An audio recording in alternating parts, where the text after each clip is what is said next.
Peace and love, y'all. It's your brother A.D.V.I.S.S back with another episode of What's the Word Wednesdays, Season 4, the final season, Episode 10. Couldn't even put my whole hands in frame, but it's all good. As we usually do, I'm going to go ahead, I'm going to put the show logo up, as well as I'm going to pop down and pin in the comments our topics for tonight. And while I'm doing that, as you come in, y'all let me know how y'all doing, how y'all feeling, and what's the word. I hope all is well been, or hope everything has been well, and that you have been achieving any goals that you've set out this week thus far.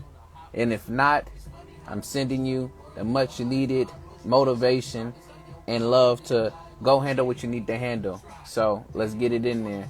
Peace and love, James. I see you up in here. What's the word? Again, as y'all come in, y'all let me know how y'all doing, how y'all feeling, and what's the word. Whether if it's a word, a phrase, or just at the moment you just saying what's up.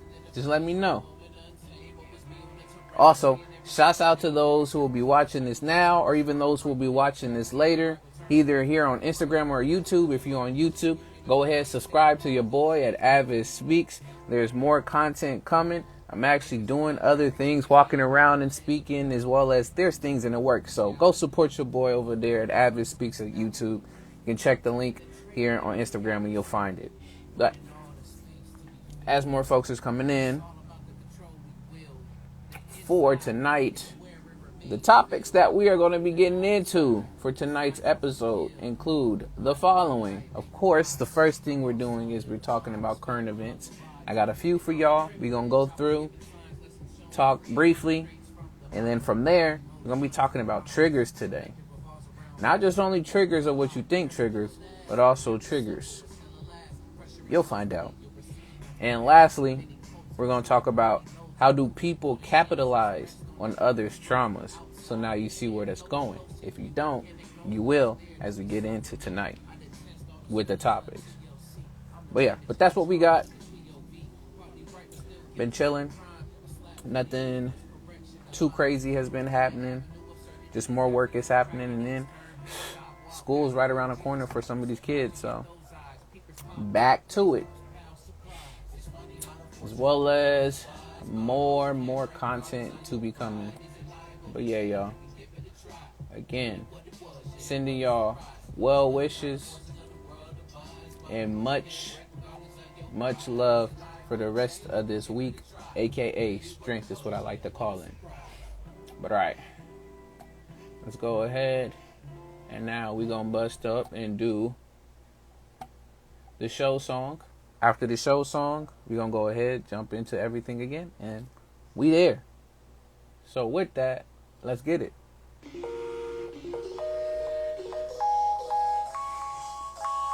And again, after this season is done, very close to the season being done, you won't have to worry about me singing it live like this anymore, because there'll be a song for real that you can go listen to like this. What's the word, y'all? What's the word? What's the word, y'all? What's the word? What's the word, y'all?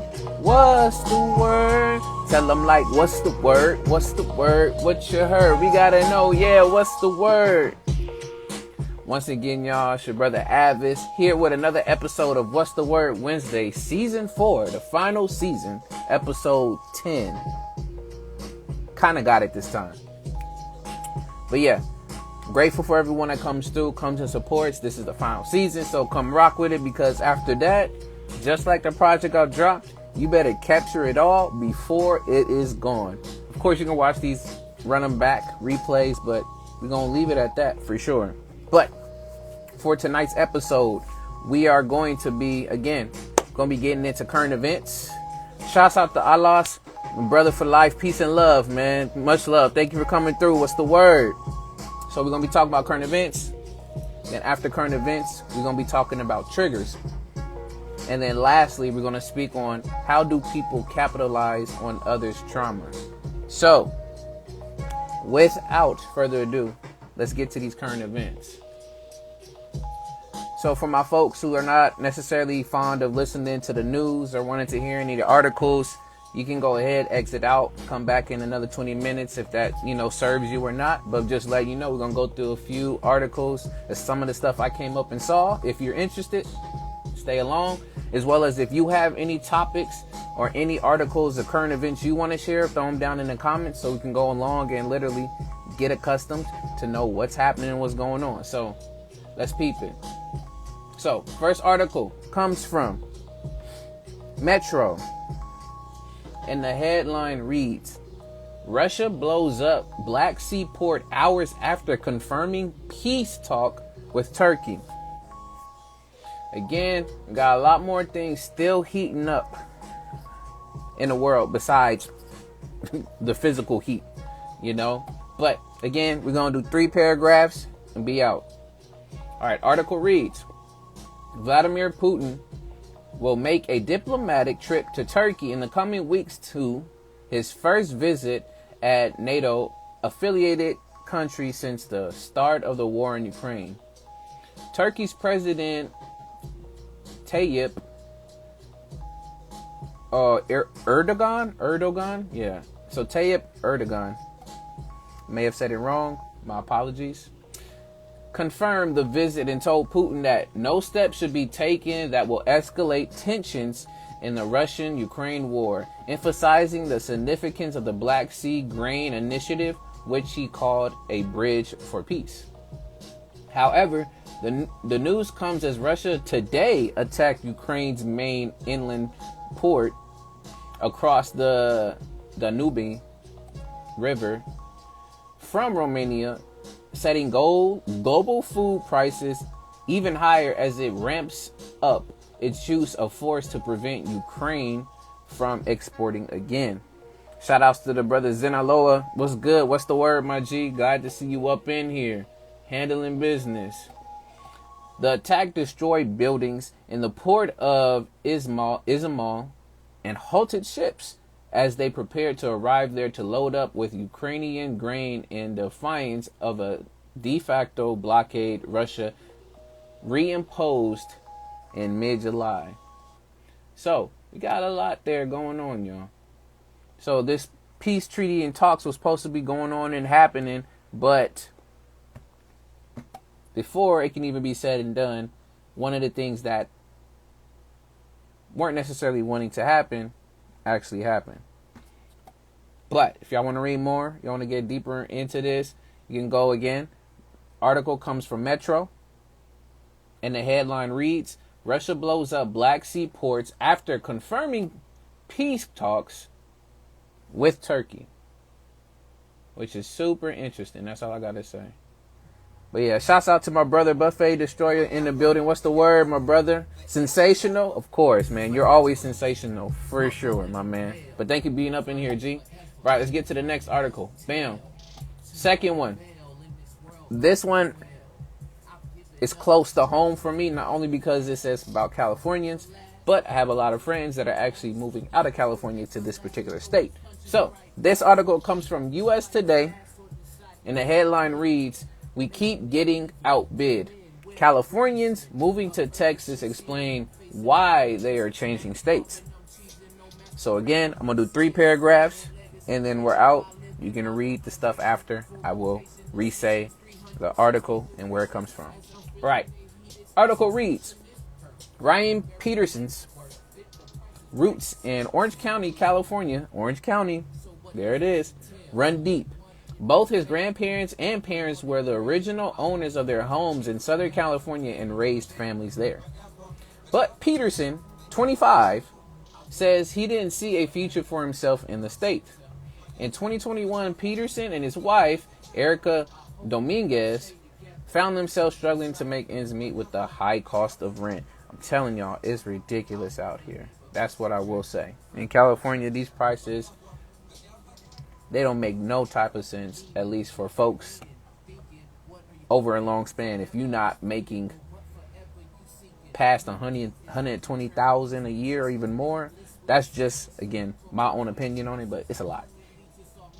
We are paying $2,400 a month for a 800 square foot, 1-bedroom apartment, says Peterson, who worked for a startup at the time. To help make ends meet, he also did side gigs for Instacart and DoorDash, which I'm telling y'all, this is honestly, truthfully, what a lot of folks I know that is doing this in the evenings while one car was out being rented on Turo. Now, I didn't know about during Turo, but yes, the couple moved to Texas. They are not the only ones. I'm not going to go deeper into it. Now you're trying to figure out, okay, why are they moving over to Texas? If you want to figure a bit more of why they're moving over to Texas, you can continue reading the article. I'm going to leave it right there. But this article, again, came from U.S. Today, and the headline reads, "We kept getting outbid. Californians moved to Texas. Explain why they're changing states." Yes. Real Cali prices. Yes. Heard about light bulbs being banned and farms being regulated? Yeah. There's a lot of farmers who have also lost their jobs, and I don't know what they are doing to take up for the jobs. The growing of seeds has dropped. It's a number of things, but light bulbs, I'm not surprised with light bulbs, because the old industrial type of light bulbs that we had, it had chemicals in it. I forgot what particular chemical. I don't know if nitrogen or one of those. Don't quote me on this, but yeah, it was pretty harmful. That's why they always had people disposing it in different areas, because of that fact. Because that thing is extremely harmful. You don't know where and what and when it's going to break, and when it does, it emits that gas that could be harmful to you. So, but yeah, next one, y'all. This one I was interested about, so I'm gonna keep running with it. So, article, the next one comes from The Guardian. The Guardian, and the headline reads, "Are teenage boys in the U.S. becoming more conservative or more dangerously apathetic?" It's an opinion piece, not the factions, but opinion piece. So let's see. So again, 3 paragraphs and we're out. Article reads, "The kids are all leaning to the right." Well, teenage boys in the U.S. are, anyways. Social media was recently abuzz with a survey that showed 12th grade boys, who are aged 17 and 18, are nearly twice as likely to identify as conservative versus liberal. Their female counterparts, meanwhile, lean overwhelmingly liberal. Of course, politics. Now you know. There are, of course, danged lies, and statistics. Before digging into these statistics, it is worth explaining how they went viral. So many things. There's so much access, so folks are being able to see this at a higher rate. So, of course, some things are going to go viral that are very controversial. The numbers showing young men being conservative come from the 2022 Monitoring the Future study, a respected annual survey looking at American adolescents that began in 1975. So it's been going for a while now. Shouts out to Alien Space Queen. What's going on, Chris? What's the word? Jean Twenge, a psychology professor, used this data for a chart in Generations, her new book about generational differences. In April, someone posted a photo of Twenge's chart on it in Reddit. On Reddit, I should say. Onto Reddit. Here we go. I'm already messing up as usual. From there, it spread across the internet. This week, it inspired an article on political website The Hill. This got the jubilant attention of a bunch of high-profile right-wingers such as Steve Bannon and Kimberly Guilfoyle, the conservative media personality, and the fiance of Donald Trump Jr. Some right-winger influencers such as Charlie Kirk, the founder of conservative youth group Turning Point USA, used the chart as proof that their outreach to high school kids, or some might describe it as brainwashing, was working. "The data is showing we are making a difference," Kurt tweeted along with a picture of Twenge's chart. So, again, y'all, if y'all want to read more on this, and figuring out why there's a wave, or at least from this study, which was monitoring the future, why that's the thing, go check it out. It comes from The Guardian, and the article reads, "Are teenage boys in the U.S. becoming more conservative or more dangerously apathetic?" And shouts out to the brother, Johnny Be Good. I see you up in here, my G. What's the word? What's the word? All right. Next one. For all my student loans, all my student loan borrowers out there, I'm just going to read the title and 3 bullet points, and then you can go and read the rest. But this article comes from Business Insider. Student, and the article title reads, "Student loan borrowers' interest rates would be immediately eliminated if Democratic lawmakers' new bill is passed." Yes, my G, yes. So, here are the 3 bullet points, and then again, you can read this on your own. First one. A pair of Democrats introduced a bill to eliminate interest on existing federal student loan balances. So this is not getting rid of your student loan debt. This is the interest that's going to be later on incurred once you start paying back your fees. That's what it is. It's not what was previously that got striked down from either it was the Senate or the House. I'm very terrible when it comes to those differentiations, but literally, it didn't get passed, so a lot of us is not going to get that $20,000 or $10,000 relief that was going to be there. This is now more relief for the interest that's coming. Second bullet, it would also cap interest at 4% for future borrowers. So, nothing higher than 4% for anybody who's going to be borrowing when they go to college. And then the last bullet point, interest on federal balances will begin accruing again in September after a more than 3-year pause. So, yeah. Money. That's all I got to say. Right. If you want to read more about this, you can go to Business Insider. And the headline reads, "Student loan borrowers' interest rates will be immediately eliminated if Democratic lawmakers' new bill is passed." Yes.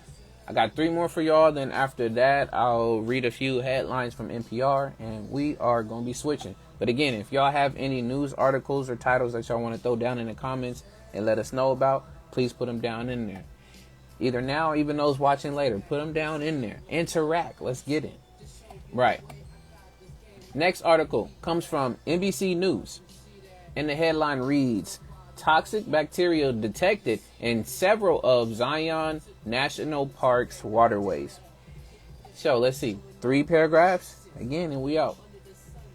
Article reads, "Toxic bacteria have been detected in several bodies of water in Utah's Zion National Park," the National Park Service announced this week.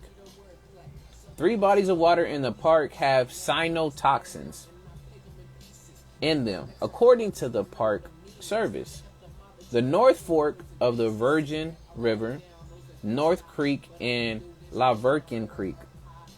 These toxins are produced by a type of bacteria called cyanobacteria, also known as blue-green algae. The algae is common in ponds and lakes and not always dangerous, but it can grow in large blooms that produce cyanotoxins. And shouts out to Random Thoughts Talk Series. What's going on? What's the word, fam? In people, symptoms of cyanotoxin exposure include irritation in the eye, ears, nose, throat, or skin, as well as headache, seizures, vomiting, and diarrhea. In animals and pets, symptoms include drooling, low energy, lack of appetite, paralysis, and even vomiting. So all I'm saying is for my folks who are going to Zion National Park in Utah, in those few areaways, they're going to say it at the end of the article as well too. Do not go anywhere near the water. Leave it alone. It don't matter if you got on a shirt, you got on pants. Do not get near the water, as well as make sure that you wash thoroughly, even if you get close by it. Just keep yourself safe. You don't want any of that happening. But yeah, So, if you want to read more about it, again, this topic comes from NBC News, and the headline reads, Toxic bacteria detected in several of Zion National Park's waterways. All right. Let's see. I'm going to drop this one out, and let's just do this last one. Because I've been seeing a lot of posts, rather, on social media, Instagram, Twitter, or I should say X. I just found out it's also called X. I don't keep up, y'all. I should be keeping up current events. But a lot of talks about folks finding revolutionary ways now to cure cancer or have cured cancer. Shouts out to Dr. Sebi. But this next article comes from Metro, another one. And the headline reads, why do some get cancer and others don't? Do what you gotta do, my G.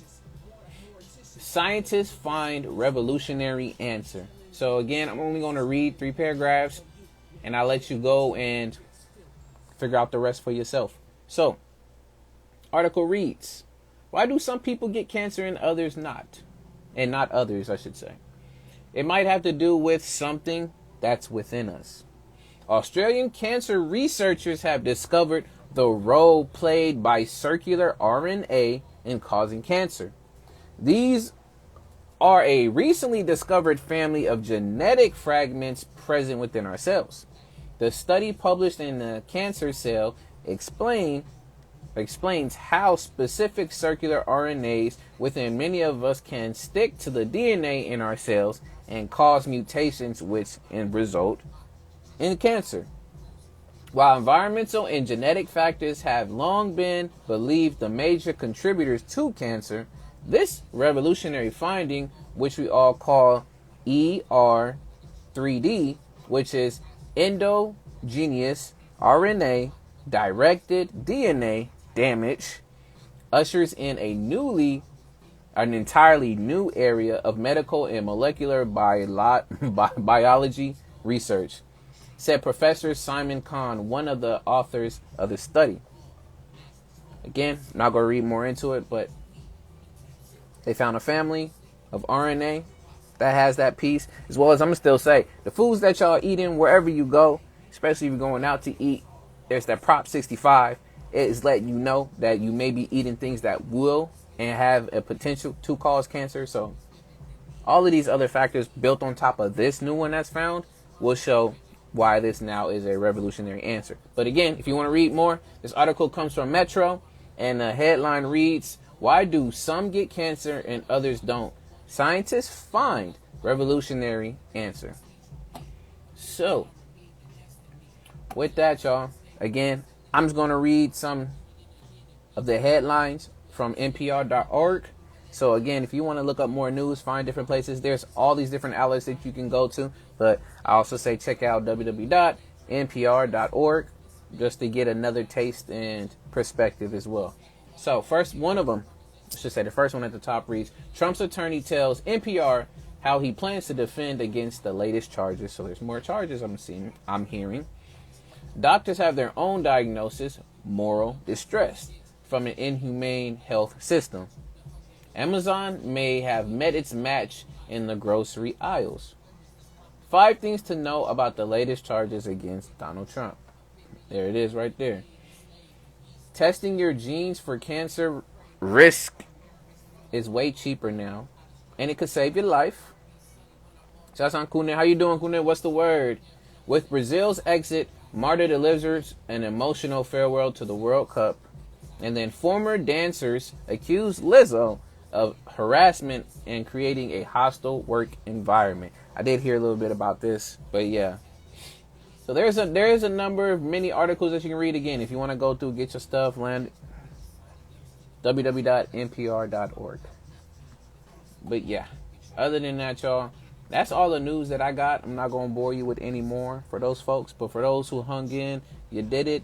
You got informed a little bit. Just know, always make sure that you take some time to read and really keep up with what's happening around you. I'm not going to say that I'm always great at doing that, but when it's possible, I do what I can. Same thing, so you can know what's happening around you. We can't just let things just slide just because. Be aware.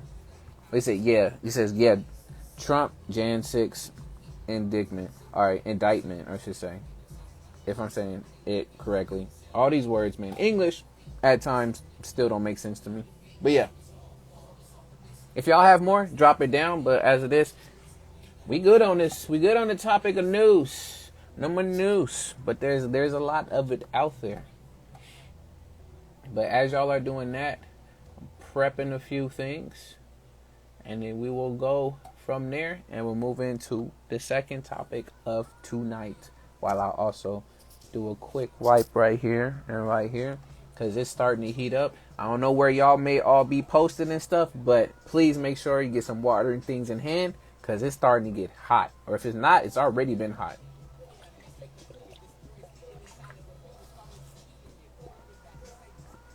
Weird they use the word indictment instead of arrest. There's always, that's why it's important to pay attention to all the uses of words. I like to still use the example, and shouts out to my boy Jebba in the building. Juice encrypted by absence. What's good, my G? What's the word? How they try to mitigate the issue or even downplay certain issues with words they use. Whether if it's certain people of a descent using words such as savages, or giving blaming language versus other words being used to be more empathetic and sympathetic of folks that were supposed to be aggressors but are seen as the victims. So that's always done. Always done in the media, is always done in articles and what you're reading. So it's important that, yes, you're going to have to learn how to really translate and cipher or decipher what's really being said in the news. What's the true intent behind the article versus all the fluff. But yeah, I've been drinking coconut water for hydration every day. Good. Love coconut water. Coconut water is on point. All right. With that, y'all, let's go ahead and let's jump into the next topic. But before I can even say that, again, I have to give my disclaimer. So the disclaimer is, as much as I love to see y'all writing your comments down in the comment section down there, I would love to see y'all in person, on here, online, face to face while we're here. So just let you know, if you feel comfortable and you would like to, you're more than welcome to come on the live with me and continue these conversations that we're about to get into. And when you do, just know that this will be live and broadcasted here and left on Instagram and YouTube, any other platforms. If you're not comfortable with that, then it's okay. You may stay down in the comments, but I'm just letting you know, once that happens, it's out there. But with all that said, let's go ahead, jump into the next topic, which the next topic we're going to be talking about is triggers. What triggers are you talking about? There's one for sure that I'm especially talking about if you see the rest of these, but we're just going to talk about some triggers. I'm not going to try to trigger nobody. Get triggered if you do. Again, this is another warning. Again, for those folks, maybe sensitive topics you don't want to hear about or hear saying. I just got to let y'all know now before also YouTube triggers the algorithms on me and things of that stuff, as well as Instagram. Like, I swear. But besides all those different triggers and trigger words, what we going to mean when we talk about triggers? So I'm going to read the dictionary definitions, as well as I have a few other articles that have the definitions of how they are describing triggers. And then we're just going to go from there. But before I can even do that, let me see what y'all are saying. Y'all are in here saying some things. So, yeah, to me, it shows the special treatment he's receiving. He should be in handcuffs with a mugshot soon and very soon. See, I said I can't go live because I'm taking... Love all the extra information that you're adding into there, fam. I appreciate it, Jazz. Much love to you, even if you could or you couldn't. Much love for that. Yeah, so many things have a trigger warning these days. Yeah, because it's to a point where we don't even know. It's hard, because it's hard to know what has happened to somebody and to know what their boundary line or the words that may end up triggering a very emotional response. We don't know. And some of that as well too is that truly something that has happened to them, or are they vicariously living that experience from others? And what I mean by that is it really truly your own trigger, or is it because you see somebody else getting triggered about it, that means you should get triggered about it? I know there was studies a while back with monkeys or apes in particular, and they studied about the mirror neurons. So, and with the mirror neurons was that even though the monkeys weren't necessarily there with the other monkey, either getting the stimuli of a banana or some type of treatment, those mirror neurons were able to, again, send it to the other monkey who wasn't doing that, and they were to almost elicit the same response. So me saying that is, so we do the same thing. That's when we talking about when somebody, for guys, one of the guys, you see a video of a guy getting hit in the groin area, like we already tense up in his ooh, and like it feels, it hurts, even though it didn't happen to us. That's those mirror neurons playing in effect with that stuff. But yeah, we don't know nowadays. It's like we're treading or we're walking on eggshells, not knowing who, what, when, where, and what words can end up triggering folks. So always something like that. But yeah, it says I'm triggered, get into this money. Oh, so okay. Either we rapping some bars right now, or all this stress of trying to get the money and things is like that. Shouts out to A.D.V.I.S.S. LA Peace, however we say, my G, what's the word? Good to see you up in here. What's going on? Right. Let me get to reading this definition, or the multiple definitions, and then we're going to continue from there. But again, you guys can come on or just keep dropping comments down in here. Let's get this conversation going, because there's a lot to unpack with talking about triggers, trigger warnings, all of this stuff. Right. So I'm in the Webster's Dictionary. Shouts out to Chris, Alien Space Queen. So from Webster's Dictionary, we have two subsets of trigger. One being a noun, the other one being a verb. I'm going to go through both of them, and you're going to see, okay, it's a multitude of things that trigger means. And again, welcome to the English language. One word doesn't necessarily mean the one word. It means multiple different things just from that one word. Right. Trigger is a noun. First definition, a piece such as a lever connected with a catch or a detent as a means of releasing. So letting something go, the part of an action that's moved by the finger or firing of a gun. The B of that one, a similar moving part or movable part by which a mechanism is actuated. Again, it's activated. Second definition of that same one, something that acts like a mechanical trigger in initiating a process or reaction. So a lot of the things I'm starting to noticing already, again, it's some outforce stimuli being happened between of a reaction. So the word reaction, remember the word reaction. It seems like it's a very similar word. All right. Second one for triggers, and this is the verb. It says the first one, A, to release or activate by the means of a trigger. A lot of these is very similar to keep repeating. Second one, to cause the explosion of. Explosion now. Second definition and under that, to initiate, actuate, or set off by a trigger. Example they have, an indiscreet remark that triggered a fight. Again, like an instigator. Okay. So you said I'm this and I'm that. Like now that person is now triggered to want to fight. Another example is a stimulus that triggered a reflex. So for me, if I seen something just randomly fall sometimes, or it's just something makes a noise, it's a quick reflex or something. Or again, like something drops, just randomly just jump right to it and grab it. It's just a reflex. It triggered that moment, whatever that dropping force was, that stimuli.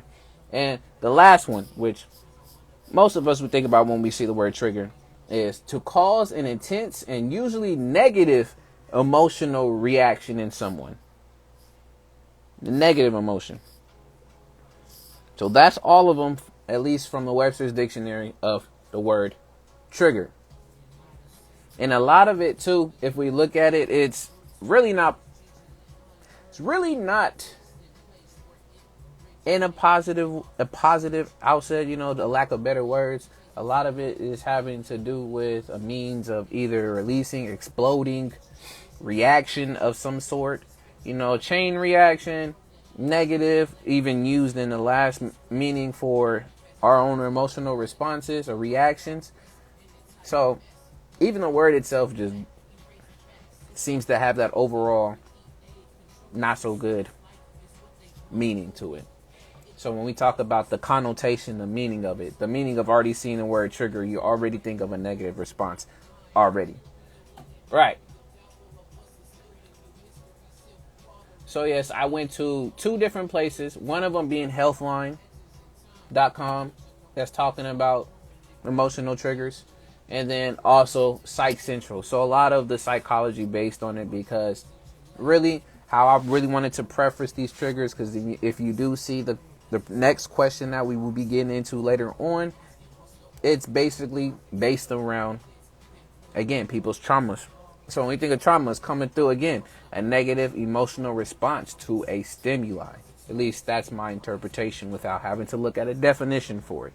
So I'm going to read through a little bit more of these, give some examples, and then we just going to keep popping through and talking about, okay, different types of triggers for folks.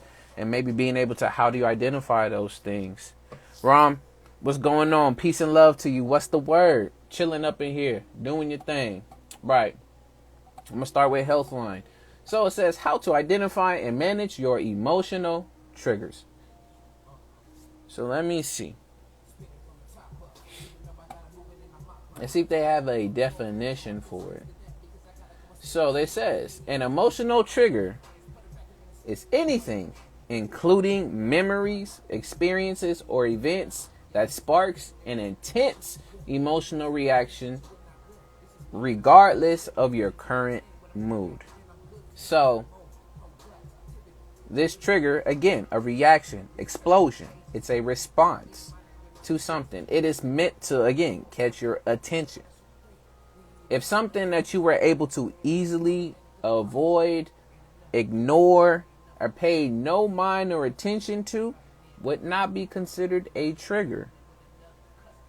Because the trigger, again, even if we looking at the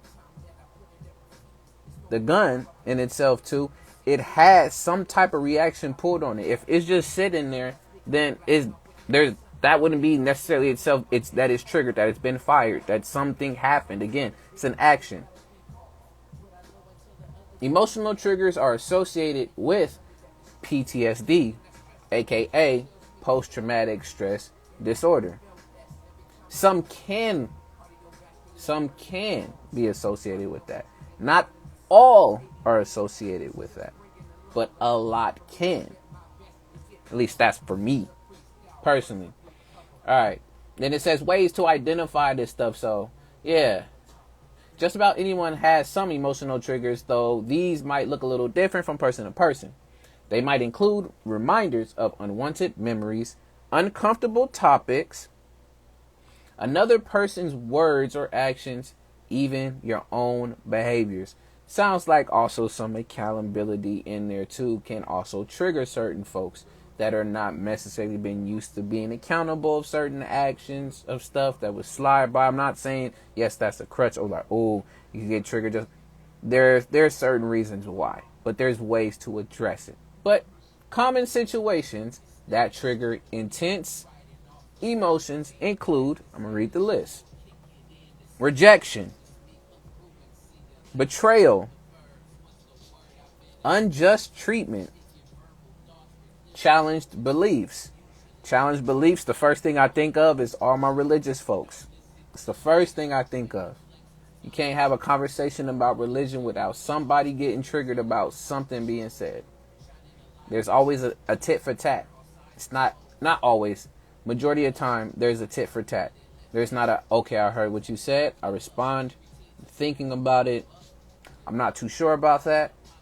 What does yours say about this? It's always somebody trying to go from the top, but challenge beliefs. Helplessness or loss of control trigger someone. Being excluded or ignored. Shunning people. Disapproval or criticism. Definitely, I will say criticism. I've seen a lot.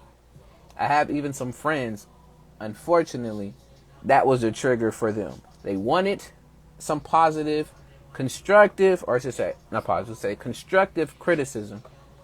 And when they got that constructive criticism, they responded in a very negative way, even though they asked for it. So it's hard for some folks to process that. They're not even ready for that. So for some people, that is a trigger. Disapproval and receiving some type of criticism. Another one, feeling unwanted or unneeded.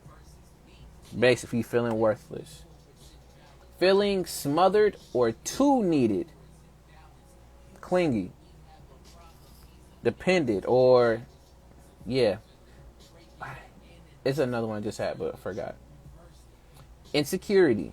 So whatever insecurity you may have or insecurities you may have can also trigger those emotional responses.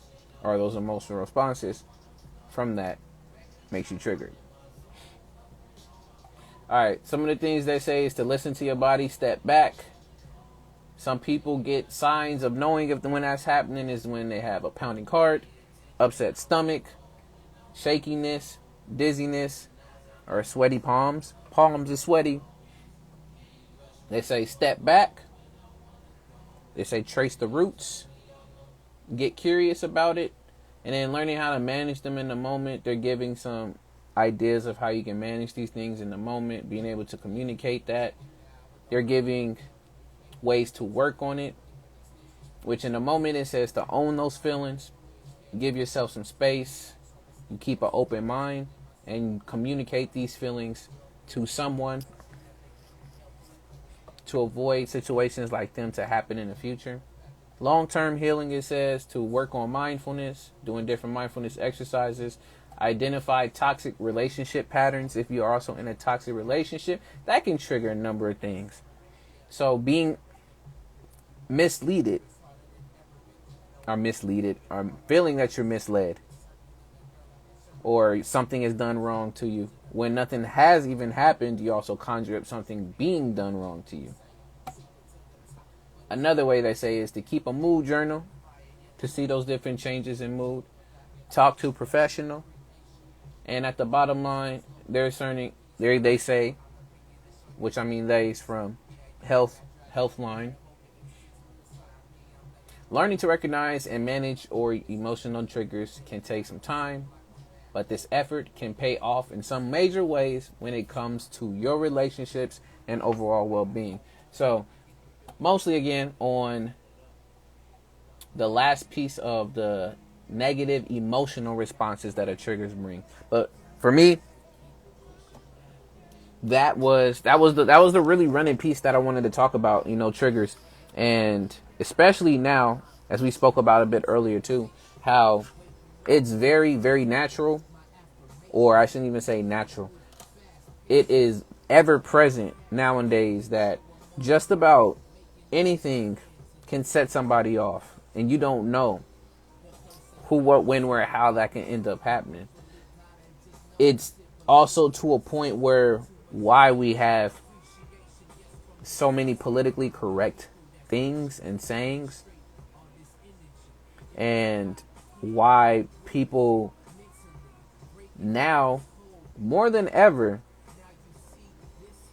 I would say for some, because now I'm starting to see that there's also a rising side of folks just saying it's time to stop with all the PC, the political correctness, and get back to the bluntness. But I've seen, because of the political correctness, that there's been a number of term changes in many facets of the world, whether if we're talking in education, we're talking about identity politics, we're talking about politics, we're talking about workspace, workforce, video games, social media headings, all of this stuff. And most of the time, it's done in effort to either accommodate, show respect, and include various groups of people or beliefs and thoughts of a majority of people.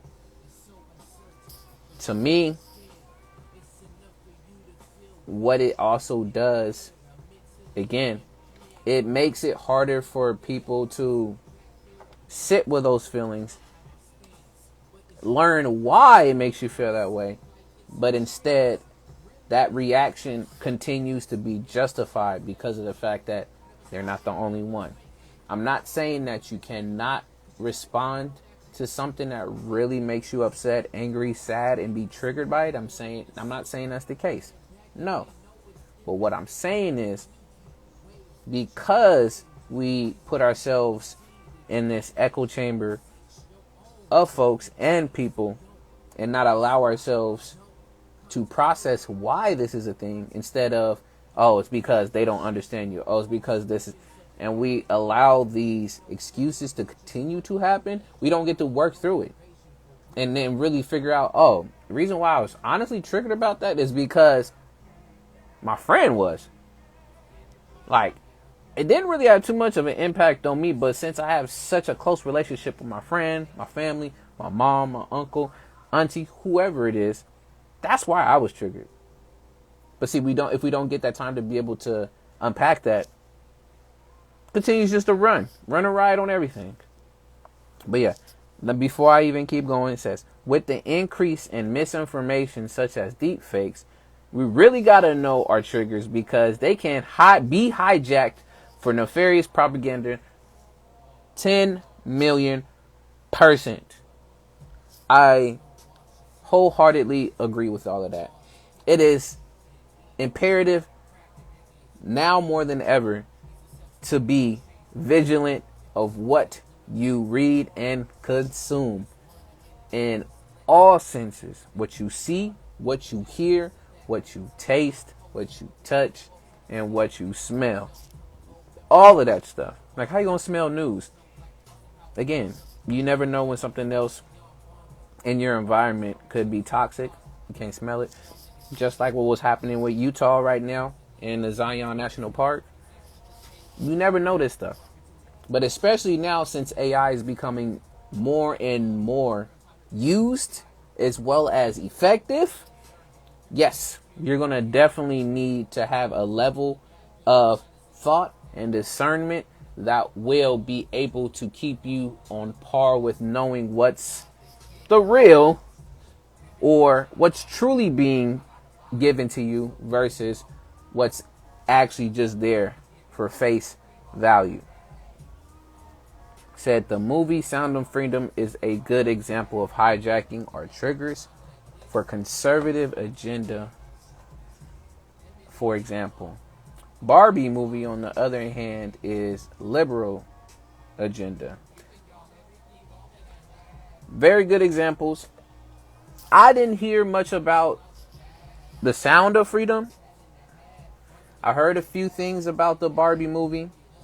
A lot of it, of course, very bad, very negative because of what agenda was obviously being pushed. I haven't seen it. I'm not a movie person, but I know I should be watching more movies because there's stuff like this that you can learn from it. But yeah, literally propaganda is in any and everything that is around us. Even this, what's the word, could be seen in a sense of propaganda. And propaganda in a sense of make sure that you need to know what's going on and happening around you in particular. That type of propaganda to help you read, help you figure out what's really needed and what's done and what's happening. All of that stuff. But yeah, let's see.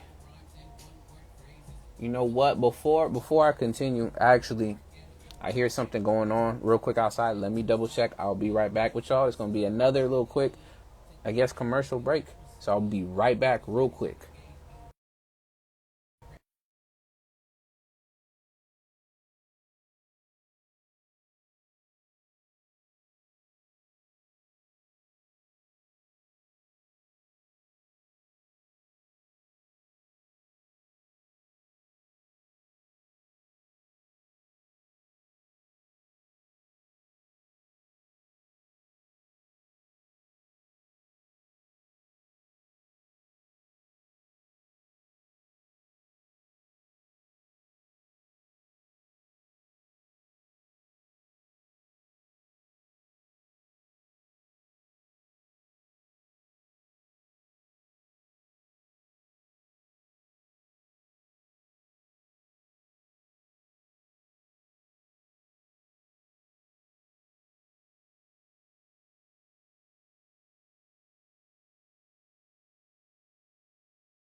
All right, we back up in here.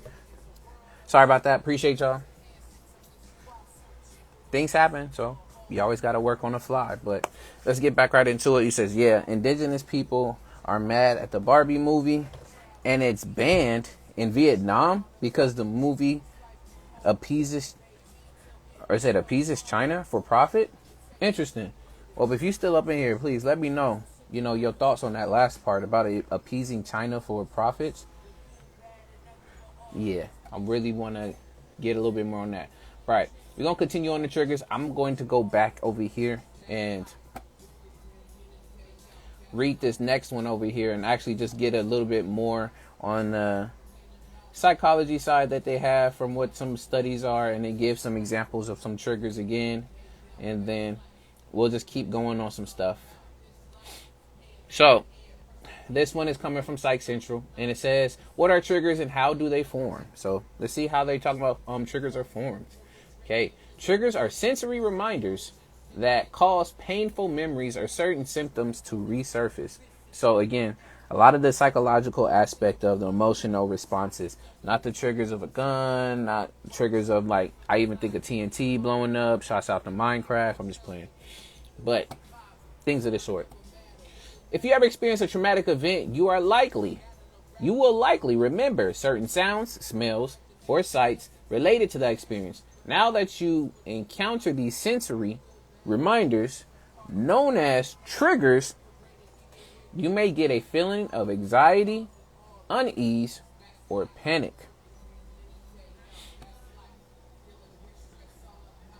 Or perhaps you live with substance abuse disorder, where the smell of alcohol or certain scene can trigger your symptoms. So talking about, again, there's certain for everybody, again.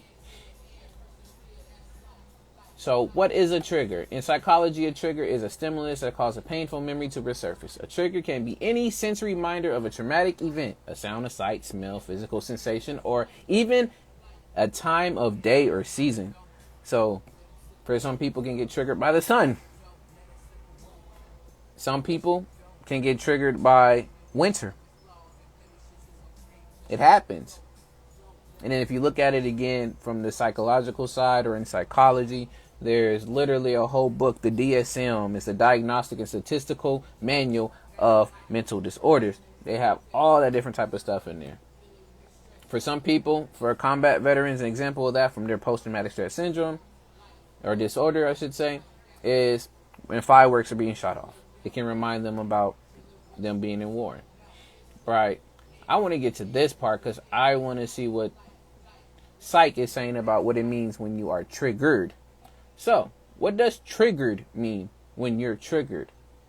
The word triggered is used more casually nowadays because you see a lot of memes on it, which has likely caused some confusion. But it's important to note that there's a difference between being uncomfortable or offended and having a true mental health symptom. So see, now it's starting to make a bigger differentiation between that. So you can still have an uncomfortable situation or an uncomfortable conversation with somebody, whether if it's about them critiquing you in a certain way, or if it's about something that they see they want you to do better at. It doesn't necessarily mean that you can get triggered. They saying that it has to do with having a mental health symptom for it to be considered a trigger or triggered. So let's see. In general, when a person is triggered, they are being provoked by a stimulus that awakens or worsens the symptoms of a traumatic event or mental health condition. So having an uncomfortable situation or being in an uncomfortable space, causing not only physical emotions to rise, but also your reactions to it become a detriment to yourself. And what I mean by that is, you hear somebody yelling and screaming, and it reminded you when you used to get yelled at and screamed by, I'm not going too deep into it, and you decide to just run. That's an example of how they're saying it. But just to throw around the word when somebody says something that you don't like and you're like, I'm triggered that you. A lot of people use it in a very jokingly way or in a satirical manner. But in this case, let's talk about when it affects you up here and you can't really function because of that fact. And when I mean by function, you're not able to respond to that stimuli in a way that it would help you either get over or handle the situation. You do something the complete opposite and makes you shut down from the situation. A person's strong reaction to being triggered may come as a surprise to others because the response seems out of proportion to the stimuli. So not even also a fear, because then I have another example of, again, people when it comes to bugs, rats, all of that stuff. Did you say that you were triggered by the rat because of your response? I wouldn't necessarily say that's the case, but again, finding the line of, all right, what is a trigger? What is it meant to be triggered with all these different events? But this is because the triggered individual is mentally reliving the original trauma. So see, that's the piece that, again, we'll get into later, talking about why the case that is trauma. Trauma. It's the key thing there. For triggers to be a thing, there has to be some past event of a trauma that causes that. Reason why, I'm not going to say I'm traumatized by this, but there's a reason why, for me, I don't like asparagus at all. I will never, at least right now, I do not ever want to eat asparagus again. And it goes back to an event that I had of eating the asparagus that it literally was terrible. So for me, I mean, it's not when I see asparagus, I'm going to start, I start tripping out, going crazy, things of that sort. But every time that I think of someone saying, oh yeah, you like asparagus? Like, I'll go right back to that memory and then like, I have a disgusting look on my face. Like, no, it's terrible. But for somebody who would be really traumatized by something like that, an event like that, they would respond even more highly than I would from me having a facial expression. They might yell, they might run, they might flip the plate if it's near the plate. So it's the response being like a 9 out of 10 or the 10 out of 10 from something that some people would think like, oh, it's nothing. Like, it's just asparagus. And then you're literally all the way up at 9 and 10 doing something that's like, it doesn't equal up. For example, they're going to give an example. An adult who experienced abandonment as a child might feel triggered from an unanswered text. The uncertainty of why they didn't receive a response may cause them to relive feelings of abandonment. Okay. I like the example there. I like it. Let's see. It said there's been a lot of weaponizing of our concerns for children from both the right and left, especially if you are a survivor. It's hijacking childhood triggers and trauma. Man, I want you to unpack that a little bit more, Kundan, when you mean that there's a weaponizing of our concerns for children. Because I see a lot of validity in why there's an uprising in those concerns for children, while at the same time, I can see how that can be taken advantage of. But yeah, give me a little bit more peace on that. Like, really, let's unwrap that. All right. While you're doing that, how do triggers form? It says in a 2004 study. Shouts out to the brother FaZe. What's going on, my G? What's the word? All right. You're more than welcome to jump on. That's all we doing. Let's go for it. But all right, it says in a 2004 study revealed that our senses, So all of those stimuli again of our senses we have play a significant role in forming memories. I will say 100%.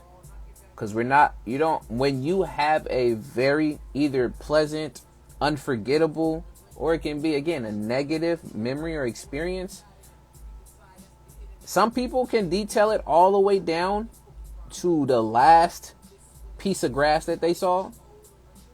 But folks would be able to describe it based off of what they saw, what they smelled, what they heard, even what they, felt. Or in this case, too, it can be ate. So that's how literally we get these memories. So when we experience trauma, our brains tend to store the surrounding sensory stimuli to the memory. Then when we encounter those sensory triggers years later, the brain may reactivate the feelings associated with the trauma. In some cases, we may not even be conscious of why we are afraid or upset from that stimuli. They got an example for us. For instance, if you got into a bad car accident while listening to a certain song or while chewing grape purple gum, I don't know why grape purple gum is an example, but okay. These sensory experiences could become triggers for years to come.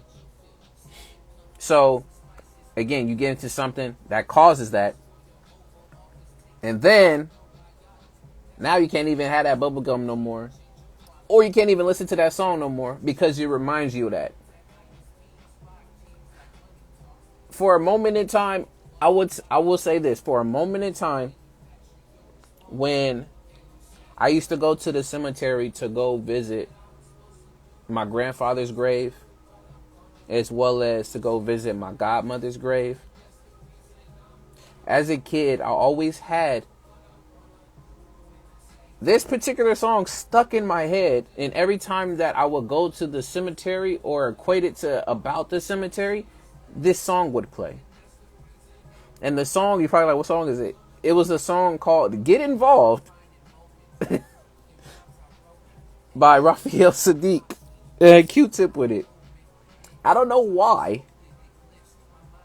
but partly probably is because on the way there, somebody was playing that song. So the instrumental would just play in my head every time I would go there. Am I saying that I was triggered by that whole thing? No. But it shows you the association of a certain stimuli or something that makes you, it reminds you of something. Like when we say we see people's facial expressions, you're like, man, that reminds me of my uncle did that. Or literally, somebody may say a certain phrase or they speak a certain way. You're like, yo, you remind me of this person over here. So it's just like those associations that are made. That song is fire. I still listen to the song. But again, it was when I was as a kid, for some apparent reason, every time that song, it came up, or when I was there, literally that song was playing in my head while I'm at the cemetery. I don't know why, but it just was. The instrumental just kept playing. Don't know. But yeah. I love the song though. That's one thing where I'm not like, oh, in this particular case, like I don't ever want to hear a song again because it's going to make me relive that. Nah, not in this particular case. Right. Let's see. So I'm continuing through the article. Some of y'all thinking like, okay, where am I reading this from? I'm reading it from Psych Central, and they're talking about what is a trigger. So if you wanted to look it up and also look into it, you can. I'm not going into every little bit in detail, but I'm just reading a bit of this stuff just to continue the convo. But thing it says, this difference in response could be a result of a wide range of factors, of course. According to 2004 research, the way a traumatic event impacts an individual depends on several factors, including this following: individual's personality traits and social, cultural history, specific characteristics of the event, stage of the event, the individual's emotional development. So my example in particular, I'm not saying that it wasn't a particular trigger, but it was association when I was a kid, that particular song during that time. Maybe it could have been because the stage that I was at developmentally. And then lastly, another example, meaning of the trauma to the individual. So those are the different factors that they're saying. Right. Let's look at some examples of them from this website of they're saying what triggers are. So triggers come in all shapes, sizes, and are unique to each person. Just like the other one said, this is not an exhaustive list, but here are a few common triggers. So let's see what they got. It says holiday or anniversaries of the trauma or loss. So yes, there is a lot of folks that if they've lost a loved one or a family member at a certain time of the year, a holiday or anything of that sort, it brings up those memories. I will say, working with students where I'm at now, this is definitely something that is very evident. Kids remember specific things of what happened to the parents at a certain time. So anytime they're thinking about either Christmas, Thanksgiving, even thinking about the fall, again, a different season, it brings up these type of memories. Another one, loud voices or yelling. This one as well. Loud noises, arguments, being ridiculed or judged, being alone, being rejected, being ignored, breakup of a relationship, violence in the news or even on the news, sexual harassment or unwanted approaching, physical illness or injury. So those are a few of them. But now it is talking about, now this one was going into some trigger warnings, but I'm not necessarily going to get into it. But I'm going to let them get into telling you what can you do if you do get triggered, since we got to see the difference between what it is to be triggered because of how loosely it's being used. But what can you do when you're triggered? Try to have perspective is one of their solutions. Second one, remind yourself that you are safe. And when I'm thinking about also these triggers and these outward stimuli, again, it also, the lack of better words, it triggers those primitive and primal instincts that we have as well. The fight, flight, freeze, fawn. There's many of these alliterations of how they use it, but it just helps because sometimes we keep people, and that's why we call it again survival mode. People are always in that survival mode. Another one, practice self-compassion and acceptance.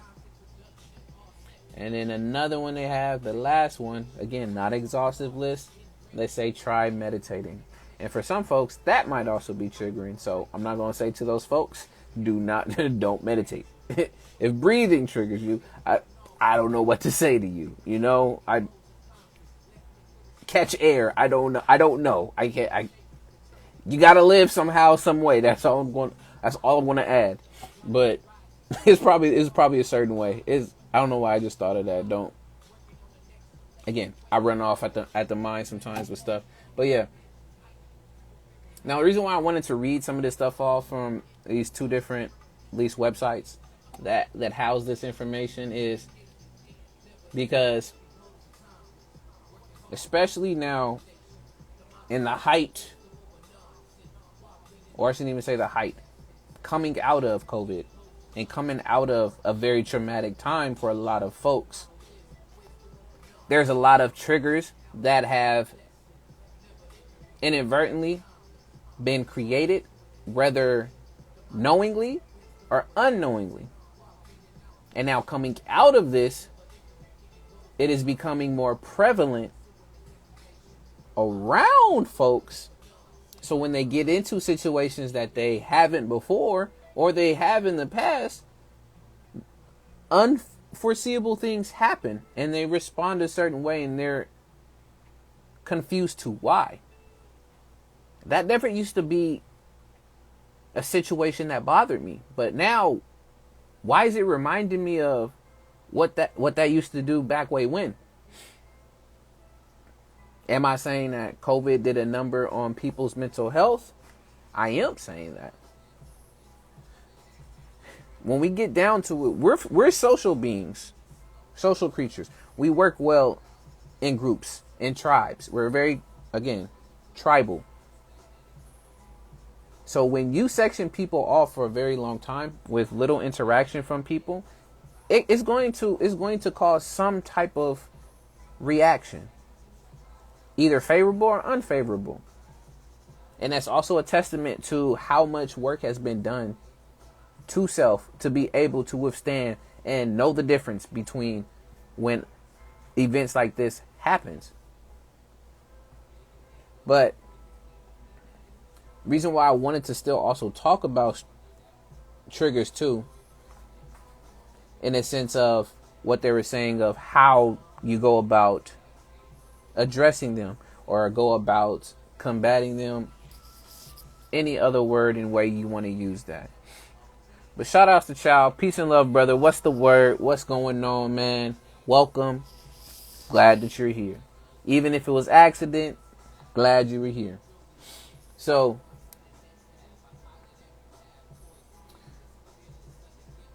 it's very important to know what people even sometimes says, what your pet peeves or dislikes, and in this case, what really bothers you to a point that you can't function. It's important to know these triggers. And the reason why is because at any moment in time, you never know what situation you can be in and how you react to the situation that can also have an ultimate impact on whoever or wherever or whatever you're doing at that certain point in time. And being able to have something in your toolkit to be able to mitigate, lessen, and keep yourself safe, it's important that we do that. Do I know all of my triggers? No, I don't know all my triggers. But from the practices that I do use day to day, the self-care that I take to really keep myself up, the exercising that I do, the reading that I do, the creative outlets and stuff that I do and use, it creates a whole bag of toolkits and resources for me to tap into and utilize when stuff may trigger. So I'm really trying to think back to a time, as well as I would say philosophies as well. So shouts out to Stoicism, and shouts out to just a lot of ways of living, Buddhism, Christianity, all these other different type of gay philosophies and such that provide, certain answers for yourself if it makes sense, if it gravitates to you. But me really thinking about last time I really got triggered about something, I will say this, I'm surprised I wasn't as quote unquote triggered or fearful of this, but for those who don't know, like it's going to be like in another 2 months. Last year around September, I actually got into a car accident. Luckily, it wasn't a very, dangerous one. But still, you get shook up from things like that, especially if it's your first time that's happening. And it was so close to home. It's so ridiculous of how close it was at home. And when it happened that day, I will say for the next 2 months, I was super or hyper vigilant on how I drove, as well as the first 3 days, I did not take the route that I would usually take to get home. I would go around, because then I'm like, this section right here is still there. It was still fresh. But I mean, now when I get there, of course, it also has reminded me that at any moment point in time, you have to be ready and prepared, because you're driving a machine like 2 tons, 3 tons, a ton, how much that the car weighs. You have to be extremely careful. Because yes, somebody can get hurt very badly. But for a moment in time, I literally was just very anxious to drive. I didn't want to drive anywhere. I didn't want to do anything. And I will tell y'all this. This is the universe also just showing me answers of stuff too. At times when I was driving, I was like, all right, I need to get off the road. And then I'm gonna answer your question, Kundan, and I see it. But after that happened, I had to put my car, like, stayed at home for a bit, and then I went and put it in the shop, had to pay so much stuff. I'm glad that I had just got hired working at a school, so unfortunately my first few checks went to fixing the car, etc., etc. It got done.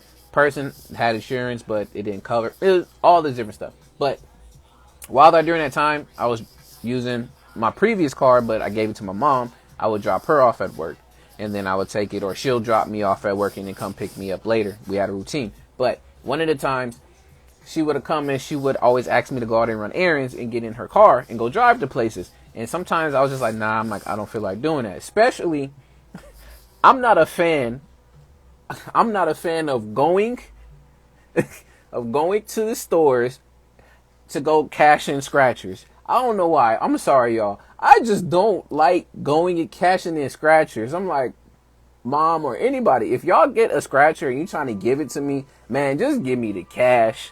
No disrespect, but give me the cash. I really don't like going to places to cash out. I don't care what amount it may be. I don't know why. I just don't like going to the stores to cash out scratchers. You're like, okay, where you going with this? So, and shouts out to my cousin in here, Prolific Hands. What's going on, brother? What's the word? I see you, film. So the reason why I'm saying that is this one instance where it was that day I was still using the car. 2 times that I was driving that day before later on the night, I would go take the scratcher and get the money. That same day, I saw 2 accidents happen in the span of 10 minutes. One in a turning lane of what happened for me when it was in a turning lane. And another one, it was just a bumper hitting the back. But within the span of about 10 minutes, I'm like, okay, what's going on? Like, I don't even know if I want to be in this car. Let me go home. So I went home. It was only me. I was coming back. I'll explain the whole situation too, the accident. I'll explain that as well. But that same night, my mom asked, okay, can you go and do the scratcher? I was super hesitant. I was like, Mom, no, I already know. I already been seeing people get hit today. I'm like, I don't even want to worry about this. So without going against that, I decided, okay, I'm just going to go. So I end up going. Shouts out to the brother Fred Word, Wizard Hands in the building. What's the word, my G? I go ahead and I go to the 7-Eleven, go cash it off. Look, y'all, when I tell you, I know I should have listened to my gut when it came to this. I should have listened to my gut. So what happened is, y'all, after I cashed it in and I'm getting ready to go and leave, I'm going out to go make a right and turn on to get onto the street. Tell me why I see behind me this huge truck that's on like 14, 15. I don't know how big these rims are, but literally they sitting up high like this. The person that was driving in that car did not see that I'm literally right here. I'm not outside anywhere. I'm right here. You could visibly see me about to make a turn. This person did not see me. I look and turn around, and then they literally just bumped right into crash and start almost pushing me. And I'm like, yo, what? Get out of the car. Literally comes to be this really short lady just apologizing. I'm sorry. And I'm just literally like, you're good. I want to go home. That's it. I saw there's really no damage to anything and stuff. I'm just like, I want to go home. You're good. You're good. Go get in the car. Let me leave. I want to go home. So when that ended up happening, I was like, see, I knew I should have went ahead, go and cashed in the scratcher. I knew I shouldn't. But look, to even add on to it, y'all, I'm going back, and I go usually a back way to get close to my house, just like real quick to get there. I even take that back way home. And then there's an accident that happens right in front of me. before I can get home. And this is all in the span of the same day, y'all. So this is all happened in the same day. Like earlier on, 2 accidents, and then I get hit from just me trying to just go, and I'm leaving, and like I'm not in no type of immediate danger in anybody's way. And then I see one happen right in front of me. I was like, yo, I'm going home. I'm getting out this car. I'm glad that I don't have to drive anywhere else the next day or two. I'm done. Go home and then start explaining that to my mom. Like, everything else is all straight and done. But I'm just telling you, when it came to that happening of that event of me getting into a car accident, I was super conscientious of so much stuff going on that, look, it just kept happening within my reality. But was that a trigger? For a moment in time, it could be a trigger, but now not necessarily the case. But now let me answer your question further, Kundan. So this actually happened on, and let's see, I remember it very vividly because it happened on a school night. I was at a back to school night, so parents were coming in. I got off late. I'm the one driving, so I'm driving from work, so it's only me. I'm the only one in the car. So I'm getting home. I'm literally a block away from my house, the main intersection. Me and another car is like driving through on a yellow. We're right there. There's a car coming from the other lane that was turning to make a left. Not seeing that we were already in the lane, or in the, the driveway. I say the driveway, but y'all end up saying the intersection. And literally, in that split second, I only had 3 options. It was either to turn to the right and possibly go into an onslaught of multiple cars, and possibly hit a light pole. 2, take the hit head on with the car, just from that point there. Or 3, swerve to the left, hit the other car that's right there with me that was going through the lane, and then cause a situation going that way. And shouts out to Sue. What's going on, Sue? What's the word? Good to see you in here, fam. So I took the second option, and I just continued straight and hit the person. Which, of course, they really, really hit into me, but it was a T-bone, and then the person who was with me in the other lane hit them in the back. But I was surprised I wasn't shooken up. I was able to be coherent, get everybody to the side. Like, we all parked over. Luckily, unfortunately for me, of course, there's a lot of damage done to my car. The person who turned into me and the other person had the most car. Their car was totaled. And then the other lady who was driving the other car, it was just a small front bumper like hit. It was nothing super crazy. It was mostly me and the other person. But yeah, there was a lot of again those couple of days where I just did not want to drive nowhere near that intersection at all. I'm not gonna put it out there because, again, I don't want nobody knowing how close and where I can be. But yeah, for at least 3 days, I literally was going a roundabout, even not wanting to go to that intersection to get home, even though it would be quick for me to get home. I'm like, nah. Those 3 days is like, nah, still too fresh. I don't feel this. And like for those whole 2 months, I was very cognizant of people driving, but that made me be aware of, because I was seeing it earlier on before the accident even happened, like weeks before. I would notice people are rushing too fast, whether the light is just there and it's red and there's still like 5 cars driving through a red light and people are still trying to turn. I'm like, okay, what's going on here? Like, why are people rushing? What's happening? Like, is this still people being anxious about things going on? Like, there wasn't much still popping when it came to like COVID. There's like people were getting less strict on stuff, but I was still trying to figure out, okay, what's going on? Like, really, what's the word on that stuff? But it was even beforehand, things like that were happening. But to bring it back to the whole topic of triggers and things of that sort, it's important to know some of that stuff. And say spider sense is on point. Man, sometimes I'm able to really read rooms and read places, and I'm really, really tuned in at times when it comes to seeing signs. I ask a lot, and a lot comes out and it comes to me. So luckily, I'm grateful for being able to read the signs that come.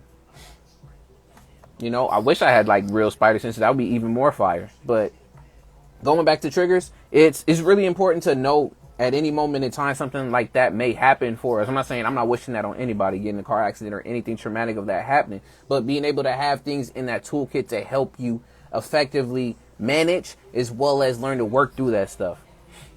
Because ultimately, you're the only one that can do that work for you. I mean, shouts out to folks who do go and talk to people, which I know for some people, it's very extremely helpful to go and talk to a professional. For others, it doesn't necessarily do much. It actually does the opposite. But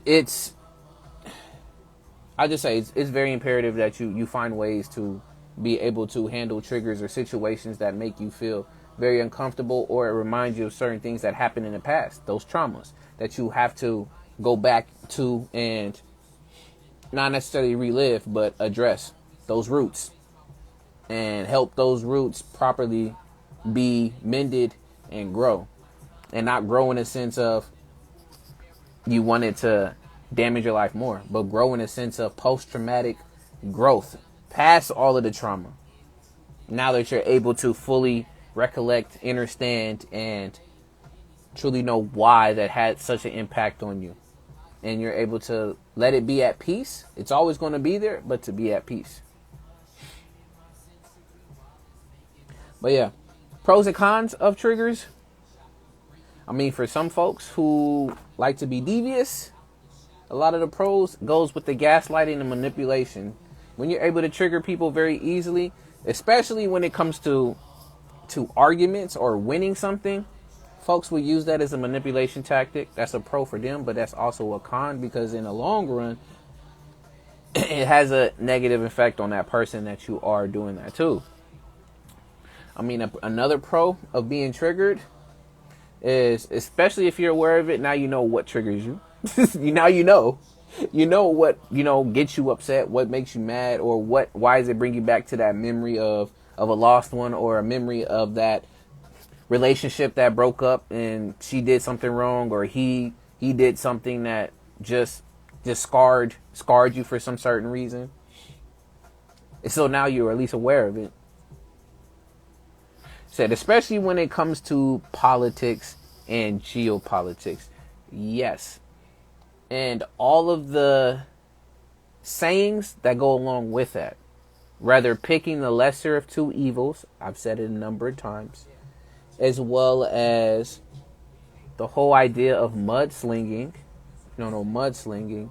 It's basically speaking bad on other of your opponents that are having a campaign run and doing type of mudslinging. All of the quote unquote fake news and various amounts of misleading or sensationalized perspectives on those people. Those are some thoughts on that. But I definitely agree on that. And it's the way that it's used, which I'll even say this too. I know I keep on touching on it a lot, but that's where, again, I was very mindful what was happening during the time. But I've spoke on it before, and I said during COVID, it literally made a lot more people conscientious of their health, in a sense of whether or not they are, or they do have this, or they don't have that. I say COVID created a huge population of hypochondriacs. Now everybody thinks they got something, to this, and got something, and it just made them worry even further. That's, again, something that came to my mind and attention every time with COVID. Man, Yo, what's going on, Kundan? What's the word? what's the word? All right, what you got for me after all my rambling back and forth? Yeah, as I was saying, how I guess are we getting into the third topic now? Yeah, we can pop on to the third topic, because again, we're not talking Yeah, about any of the physical of any other, like, you know, yeah, guns and things of that trigger. But for your case, let's yeah. go ahead and do it. And it's officially so, to end out this last topic. Now we are moving to the last topic, y'all, which the last topic we're going to be talking about. And shouts out to Big Flooded in the building. What's going on, fam? What is the word?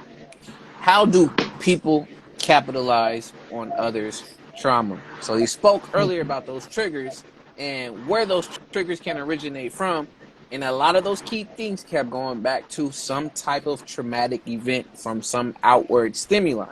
So now, my question, since Cooney won't bring it in, then, is how do those people, those can be any type of people from anywhere, how do people capitalize on others' traumas? Yeah. as I was saying, there is the capitalizing or weaponizing our concern for children, right? And this happens from both the political left and the right in the U.S. On Yeah. the right, for example, the movie like Sound of Freedom, which is about child trafficking, Okay. it's a good example. But even before that movie came out, for years, the political right has been accusing the left of being, pedophiles. There's a whole Pizzagate and pedogate and all that, Yeah. and there are varying levels, right? Where some of it is really far-fetched, like where they say they were stealing the blood of children for the chemical adrenochrome. Uh, Adrenochrome. yeah, like I don't even know what adrenochrome is, but yeah, there is, I can explain that after, but go ahead. okay, so there is, uh, yeah, so there's all that going on, right? And then now that they are, trying to pass anti-trans and anti-LGBTQ, Yeah. bills all over the states. Now they're saying, oh, this is to protect the children, right? But Yeah. these laws that they're passing are also targeted at adults, actually, right? So that's what's happening on the political right. Hmm. And then but the political left does, the same thing, but they do it when they want to be bigoted or colonial towards other cultures and other countries, right? Where Hmm. I've seen like the whole like you know accusations against the Dalai Lama, right, was a great example of that, right? Okay. When the highly edited video came out of him saying to a child, um, and by the way, this happened in front of like at least 100 people, and the child's mother was Oh there too, yeah. right? The example. Yeah. When Hmm. he said, he said hug me, and then he said suck my tongue, right? And if you don't understand Tibetan culture, like, and especially if you have experienced child sexual assault, it Yeah. feels like, oh, this guy is a pedophile, right? Or why did he say that, right? Yeah. And and why does it seem like the child is not comfortable, right? Yeah. But as a Westerner, because we have colonial privilege, and there's so much garbage and mess to clean up in the U.S. itself, especially regarding children, Yeah.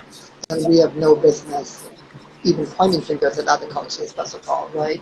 So the fact Yeah. that people would immediately, you know, do that, it's not just about childhood trigger, it's also about this, I call it straight up subconscious superiority complex as a Westerner that, Okay.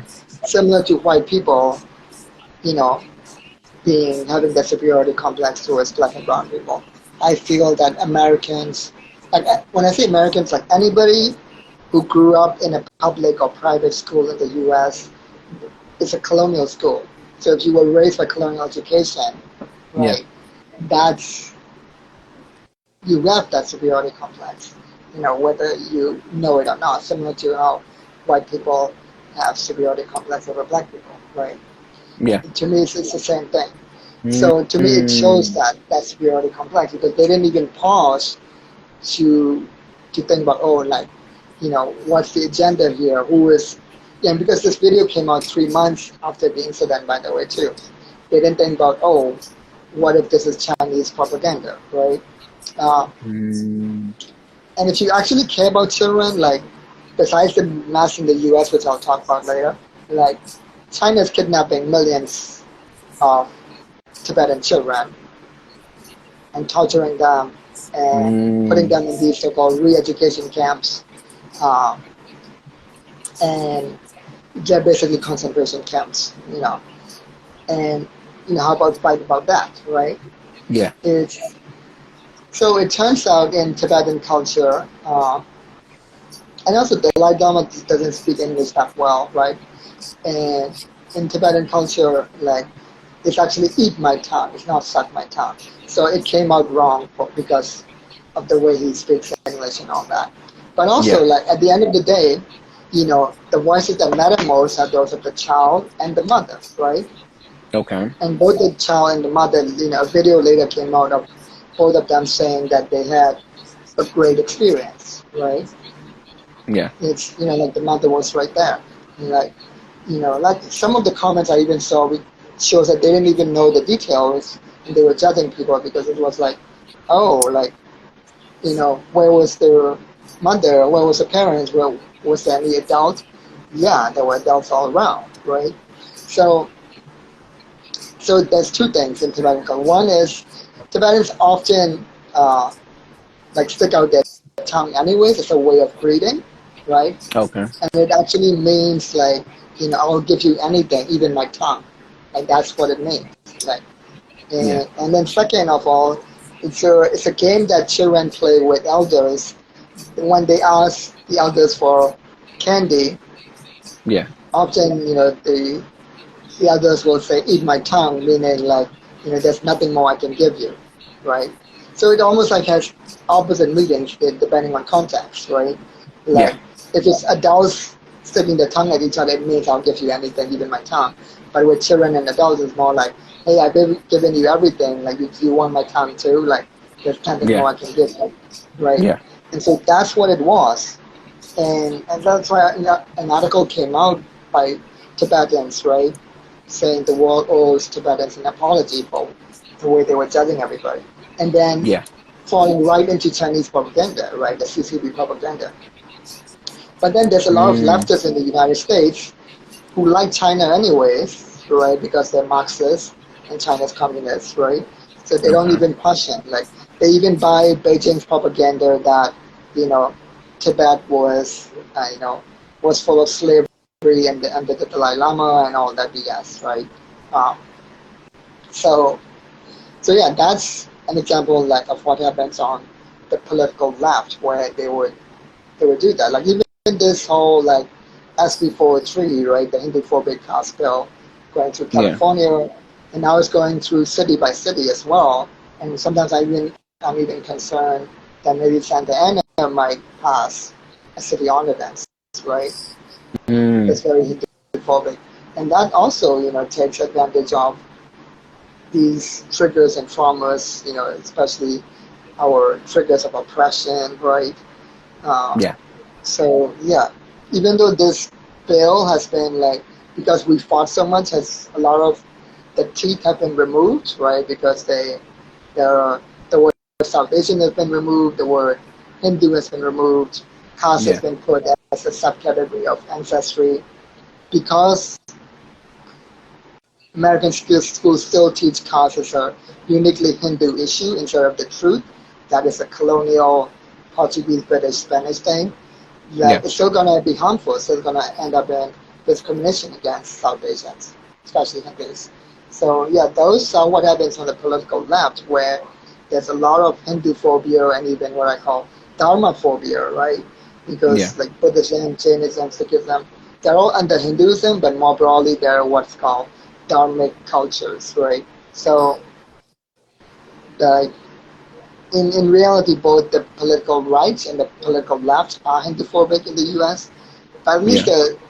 the right is honest, Like we Yeah. know they hate us, like they just think we're savages and barbarians, and like that's what it is. It's like you know. But to me, the political left is worse because they're more covert, they're more devious, Mm. Like, and by the way, this is how devious they are. Like, even eventually, even the political right took a page from the playbook of the left because after Obama was elected, it turns out a lot of white nationalists and white Yeah. supremacists, like those people who are straight up nationalists, right? Who are straight Yes. up openly white supremacists, even they banned the N word on their forums.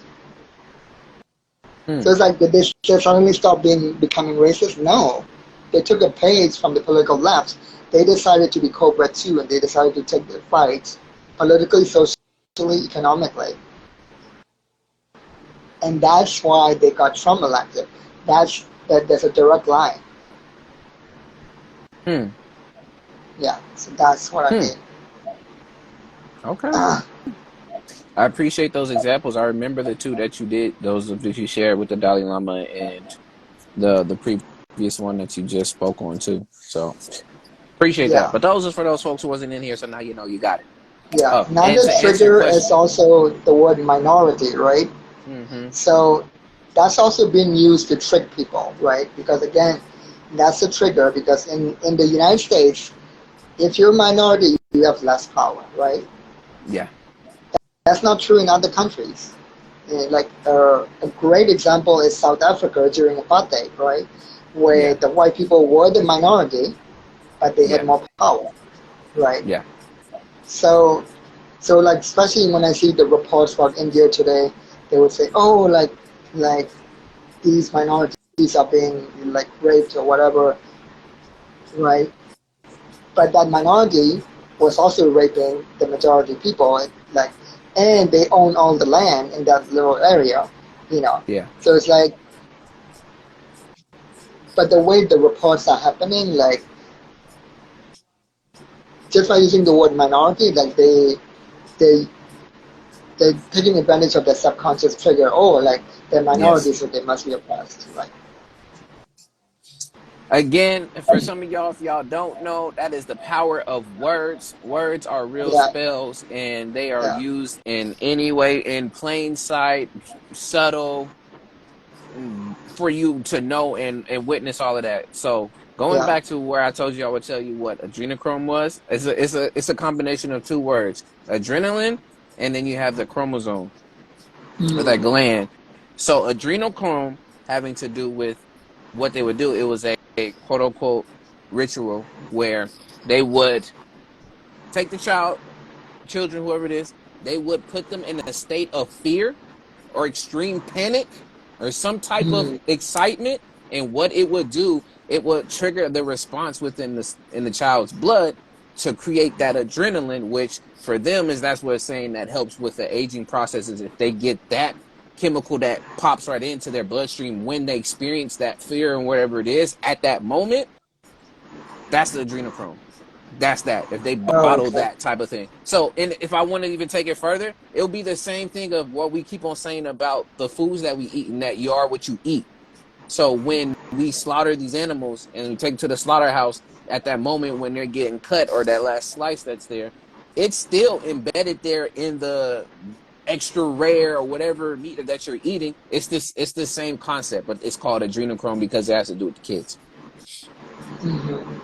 Oh, They're that's getting the interesting. adrenaline from the chromosome going into the blood from that chemical that is supposed to be a a sense of to help with the aging process or to stop the aging process. If you Oh, I drink see. it, Yeah. if you drink it, Okay. yeah. That's interesting. At least Yeah. So going back that's my earlier thoughts on it. when I said there's enough garbage in the United States to clean up Yeah, without going to other countries or pointing fingers, like child marriage is still legal in many states in the yeah. U.S., including even California that is supposedly progressive. There is no age limit to this day for child marriage. You can have child marriage, but in California, you need the consent of the parent and a court order. So there is Really, some I thought. like there's some regulation, but it's legal. Like, Are you talking about between like a older person and a child, or two children getting married, or what? it can be anything. Like, and there's no limit, no rules. You know, in some I know states, there's one you don't place need, at need the 12. I consent know of the anyone. age of Yeah. 12, but I thought Cali was either it was what? I thought it was 18. No, Oh, 18 is the has to do with statutory rape and all that. That's um, the age of consent, but there's no limit to child marriage, right? Oh, that's the other thing, right? So you combine that with the fact that marital rape was legal in the United States in many states as recently as 1993, right? okay. And then as recently as 2013 in Washington, there was a loophole Mm. that still made it legal. Where I think the loophole was as long as the spouse is unconscious, you can still rape her if you're married to that person. So Man, and it YouTube, turns do out, not get on me, okay? yeah, Goodness, these words, do not get on me, YouTube. We're good. yeah. So the R word. So when I did more research, I found out that there are still 12 states with similar loopholes. Yeah. Wow. So to me, I figured those 12 states probably are the same states that allow child marriage, with no regulation, not even, the kind of regulation California has, like no need for consent of a parent, no need for a Yeah. court order. And so if you put two and two together, that basically makes child sexual assault legal as long as they're married. Mm. Mm. So like you care about children, you care about sex trafficking, right? Yeah. Don't be pointing fingers at other countries. Like clean up your own mess. Like, that's what I keep telling Americans. Yes. But as I've said before, Kundan, and we continue to say it, we are still a baby when it comes to all these different civilizations. So we are still in that toddler, little kid phase that we're Yeah, not doing any type of wrong. And oh, because you did that, now look at what you did, and I'm gonna come over there and solve it to make it seem like I'm doing something the betterment for the world civilization as a whole, when not addressing what's happening at home at all. And I'm glad, again, in a sense, I'm glad, but at the same time, for other people, it's unfortunate that they weren't prepared and ready when, COVID hit, because it exposed yeah, all of that stuff. A veil was lifted after 2020 for a lot of these things. A lot of stuff was there right on yeah, display for people to finally pay attention to, if, again, they wanted to. I mean, and for others, it made it evident that, yo, there's something going on with me. I need to figure this out. Something triggered me to this point where now, okay, I don't even, how did I handle this before? Like, what is this before? Where am I going about doing this, doing that? All the daily stressors ended up becoming something that created a traumatic event that goes back to thinking about COVID or anything of yeah, that sort. And because we don't clean up our stuff and our mess, guess what? It festers. And it's festered to a point where why we have all the toxicness and what we see, smell, taste, touch, eat, all of that stuff that is happening and going on. That's when it's at point to even talk about, when you talk about Trump and all the other different things, the whole concept of cleaning out the swamp and all of this other stuff of going yeah. And he through brought the and swamp with him. so it's and for me then to answer this question of how do people capitalize off others' traumas, and like to go off of what Big Flutter was saying too, by selling that trauma. And a grand example of that is the rap culture. Hmm. Grand example of that is the rap culture. And there's been a number of people who spoke up Oh about it. yeah, talking I need about to like make a song about it. shooting and being gangster and all that. Yes. There are, I think there's a TED talk on it, on how Hmm. literally the industry pushes this narrative, and it's only attributed to black people. Hmm. You don't hear rappers of any other ethnicity talking about killing their own people. And when they also say like ops or sing in a different place, they're not even thinking about their own people when they're doing it. But for Hmm. black people, that's literally the case. And that's the thing that Yeah, sells. And it continues to sell. And the only reason why it continues to sell is because of the fact that people have bought into it. So then after that, it perpetuates that exactly. culture.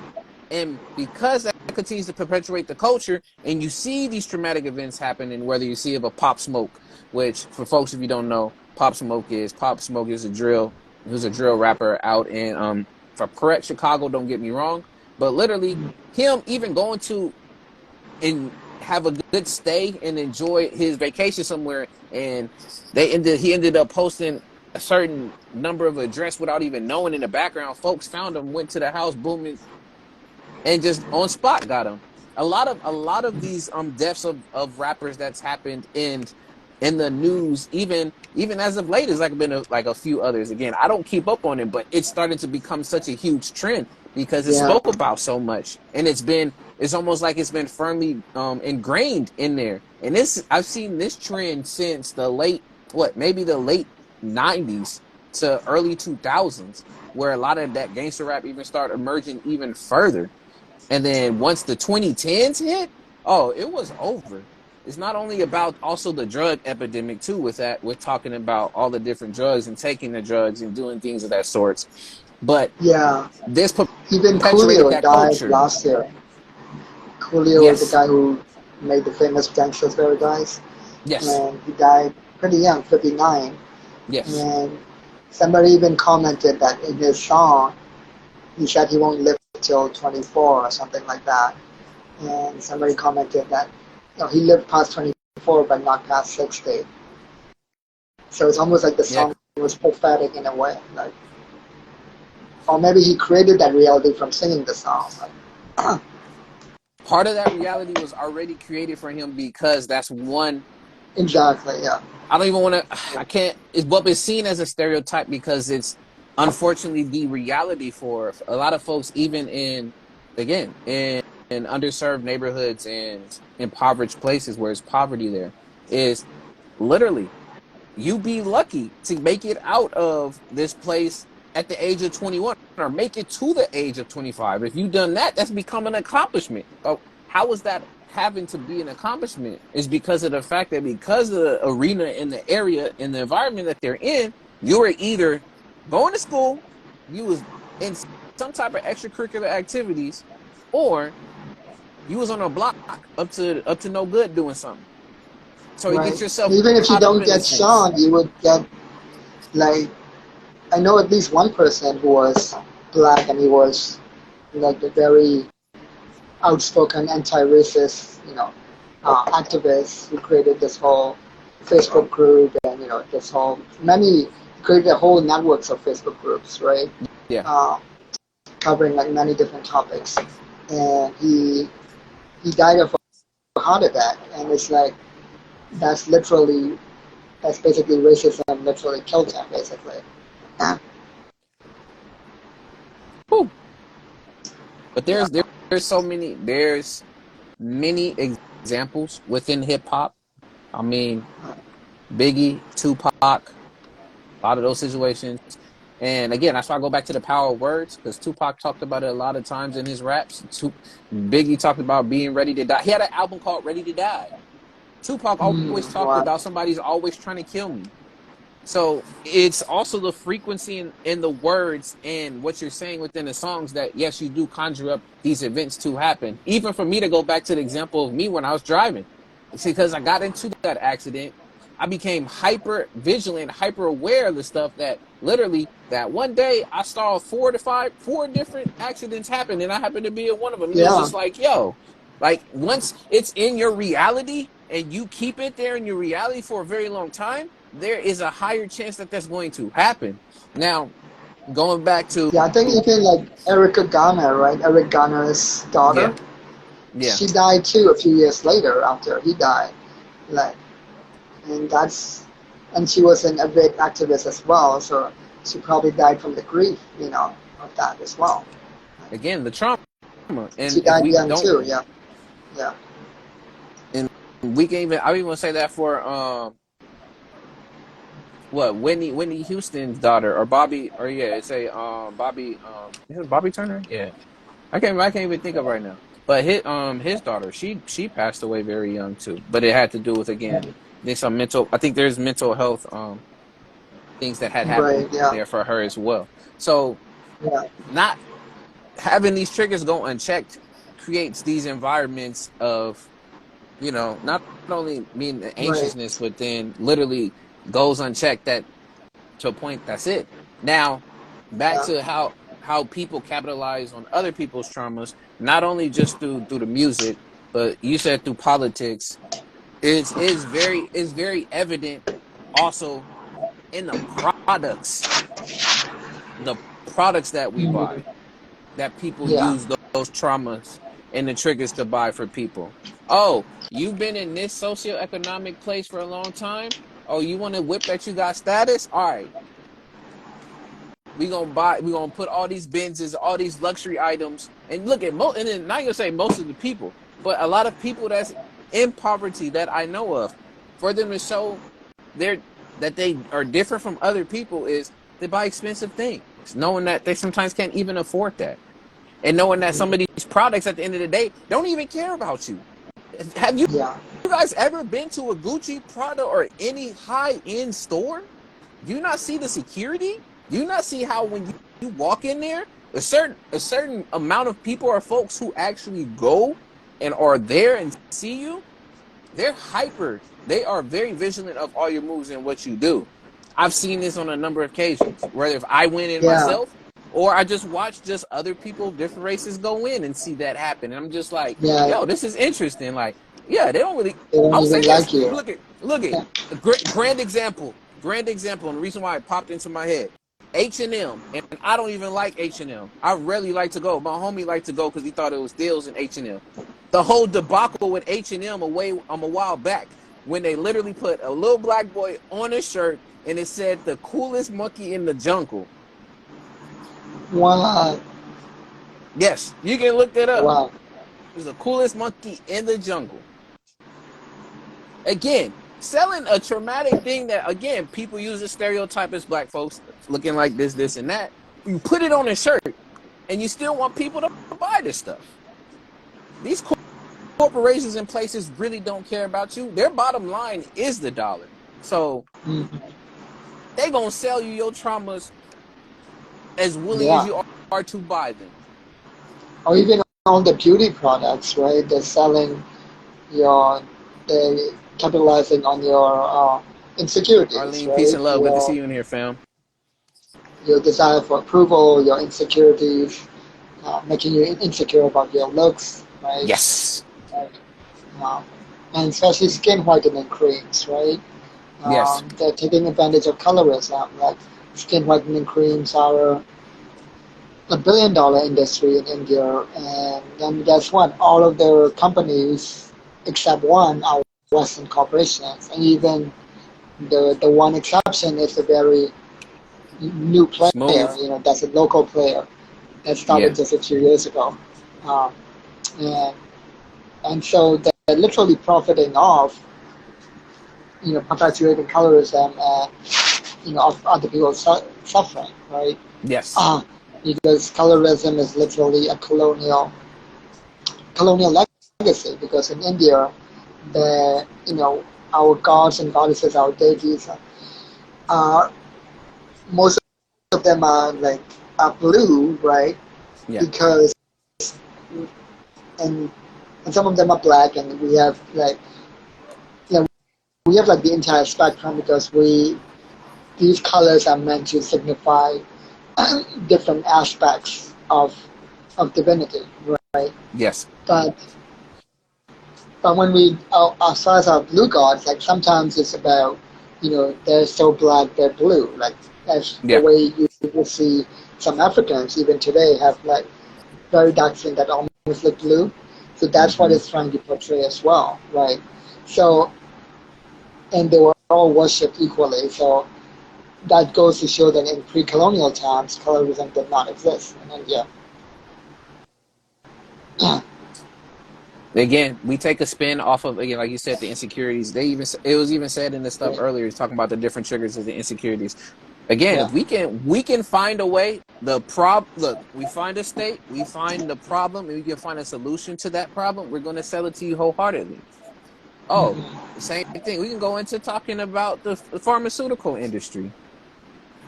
And for folks who literally get diagnosed with different diseases, especially type 2 diabetes, the one that can be treated.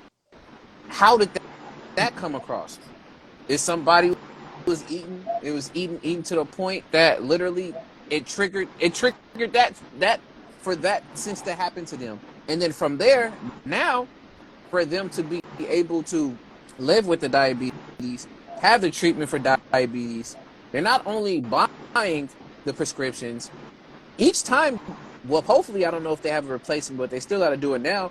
each time the person each day has to prick their finger and get a sample to know Mm, if literally if their their insulin and things of that sort is still where it needs to be in their balance. Because if not, then that yeah. means they got to end up balancing and doing all this stuff. So it creates a again, we talked about it before. I think you gave me the book How to Cure Disease, or that in particular. But My yeah, uncle and it aunt has been mm-hmm. uh, getting their fingers pricked every day now for the last few Yes. months to measure their blood sugar on the glucometer.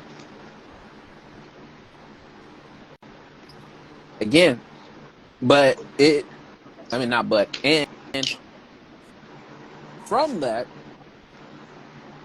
it continues that cycle of folks going to the pharmaceutical companies. Again, I broke down the word pharmacy before. If y'all don't know about my series of Words Are Real Spells, aka Wars, you can check it out. It's been a while, but that in itself is putting people still in that state of harming yourself because of the fact that you can go there and now you have this condition. You're getting treated for this condition. It may already cause you a lot of pain and discomfort, but then now, since you have this condition, another condition comes. So then you have to take something for that condition. But then because you had that, now you have to take something on top of that. So then it starts to create an overload and a stress that literally sometimes that's why some people are literally at wit's end and they're just like, yo, I'm like done with this. Like, what do I do? Like, I'm tired of taking 18 different pills like every day just so that I can survive and eat and work and function. Like, what can I do? Yeah, But again, do the pharmaceuticals really care? No, they don't. The bottom line is the dollar. Who do you see sponsoring a lot of the things that we see also when it comes to how people capitalize on their trauma? Let's go to the news. The news is a great example of that. The pharmaceutical mm, companies also sponsor different news segments and different news ideas that get thrown out to people. Literally on the news. It is literally there most of the time, majority of the time, from what I've seen, and that's why I rarely watch the news. They cherry pick specific articles, titles, and headlines, and they give it to you to elicit most of the time a negative response, some type of outburst, some type of controversy, somebody dying, and it gets to a point where I was talking with a friend, I think yesterday or 2 days ago, about how folks are very desensitized when it comes to human life. No, actually, it was yesterday. I'm talking about that. How people have become very desensitized when it comes to human life and how people wish harm on others, as well as when that person passes away, is people are, in this metaphorical way of saying it, pissing on the dead person's grave. They're saying very bad things about the person, like they're glad that they died because they deserved this, and this, and mm, it's going to show again when they show these type of events in the news. It said, listen, these responses, these negative outbursts. We've seen the examples, whether if it was the Trayvon Martins, whether if it was literally the George Floyd's, and then the responses of that one lady, I forgot what she said, of talking about how George was crying to his mother and all of that stuff, and it was great. Like, just number of those different things that elicits these responses from people that literally is bringing them trauma. It's all negative. It's not bringing back any type of way to repair, look at, and actually do the work to fix. And reason mm. why that's done, at least from my perspective, I can always be wrong. I'm not right, y'all. I'm not all seeing none of that, but I think Kundan might be. But literally, all of that is done to keep people in a certain state and to keep progress from moving forward. Because when you stop buying into a lot of this stuff, that is when you dry up the opportunities for the system to put you in the places that you are in, or for the media to have an influence on your behaviors in your mind. And I think of the example long time ago that you gave, and we've used that example a numerous amount of times about the person either really was really gay, or they really liked boys, or also did they really like coke. But was that really something that you liked, or is it because you got that from somewhere else? Oh, right. Yeah, yeah.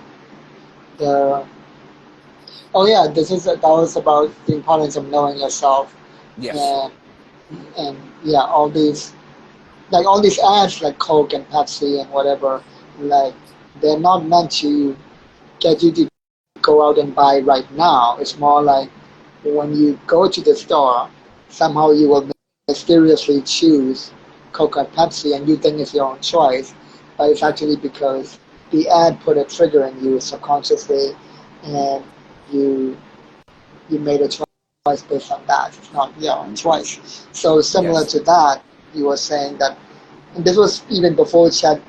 This was at least 5 or 6 years before Chat GPT got released. This guy Yuval Noah Harari was also already saying that there will come a time when AI can track your eye movements. Yes. So they can know if you're gay even before you know it. Like he didn't realize he was gay until he was 21. But if Mm-hmm. they had tracked his eye movements, right, the camera might notice that he looks more at boys than girls, right?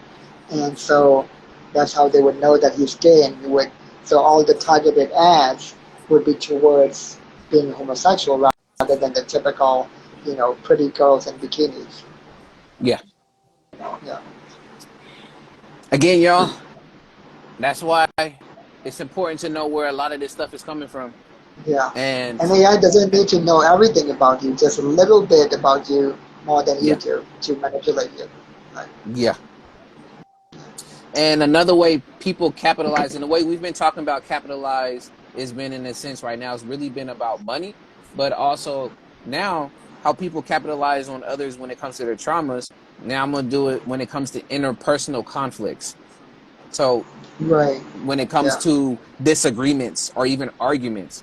So this is where I'm gonna say too,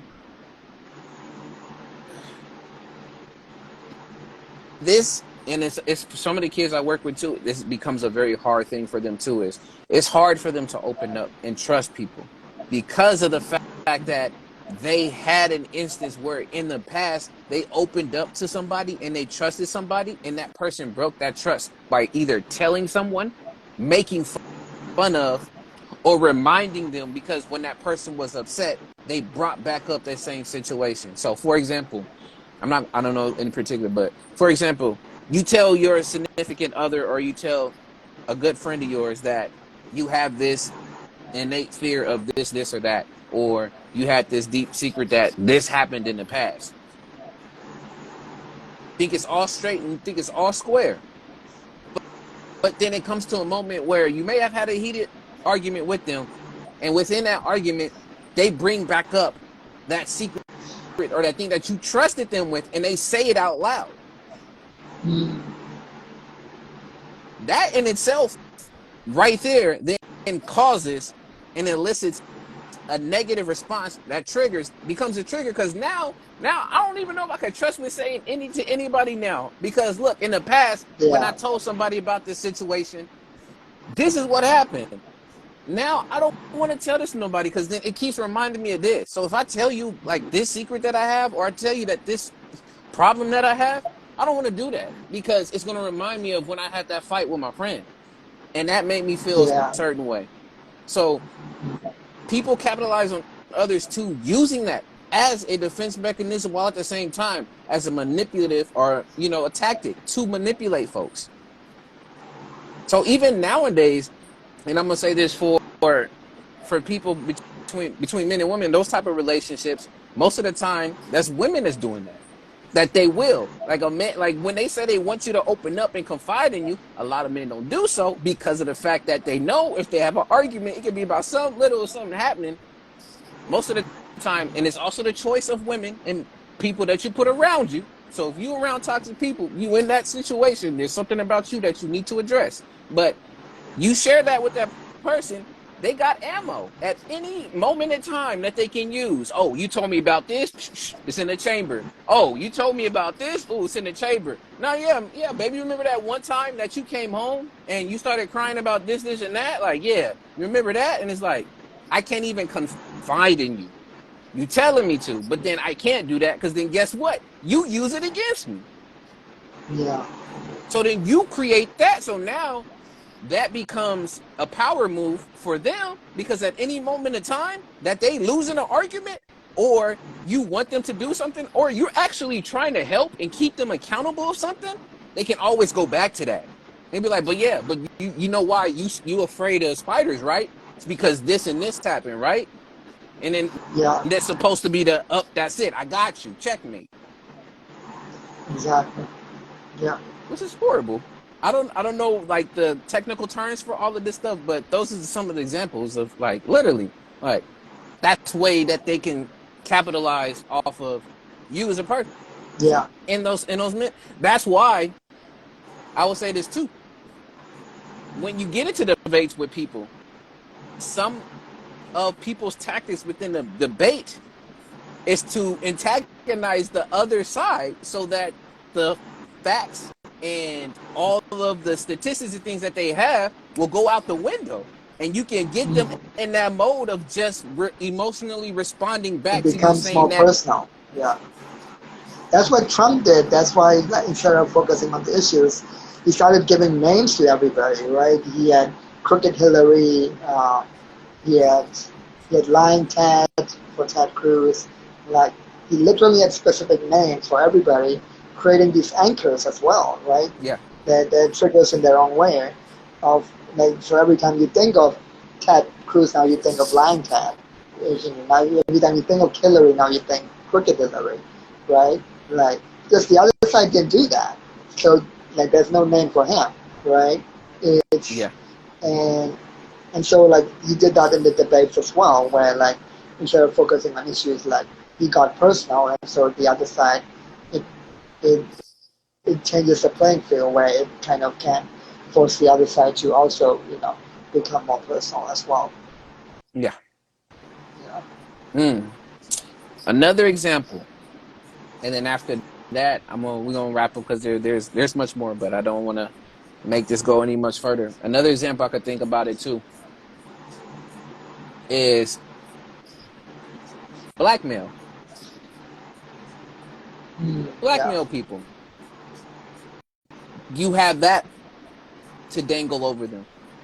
So at any moment in time, now you have that coercion. So coercion to Yeah. persuade those folks to bend to your whim because of the fact that they have this type of dirt on you. It kind of, I mean, it's similar, but see, in this sense, now it's further to a point of, again, officials. We talked about it earlier, the Pizzagate, literally, I was about to say Mitt Romney, not him, but literally, what's it called, his laptop?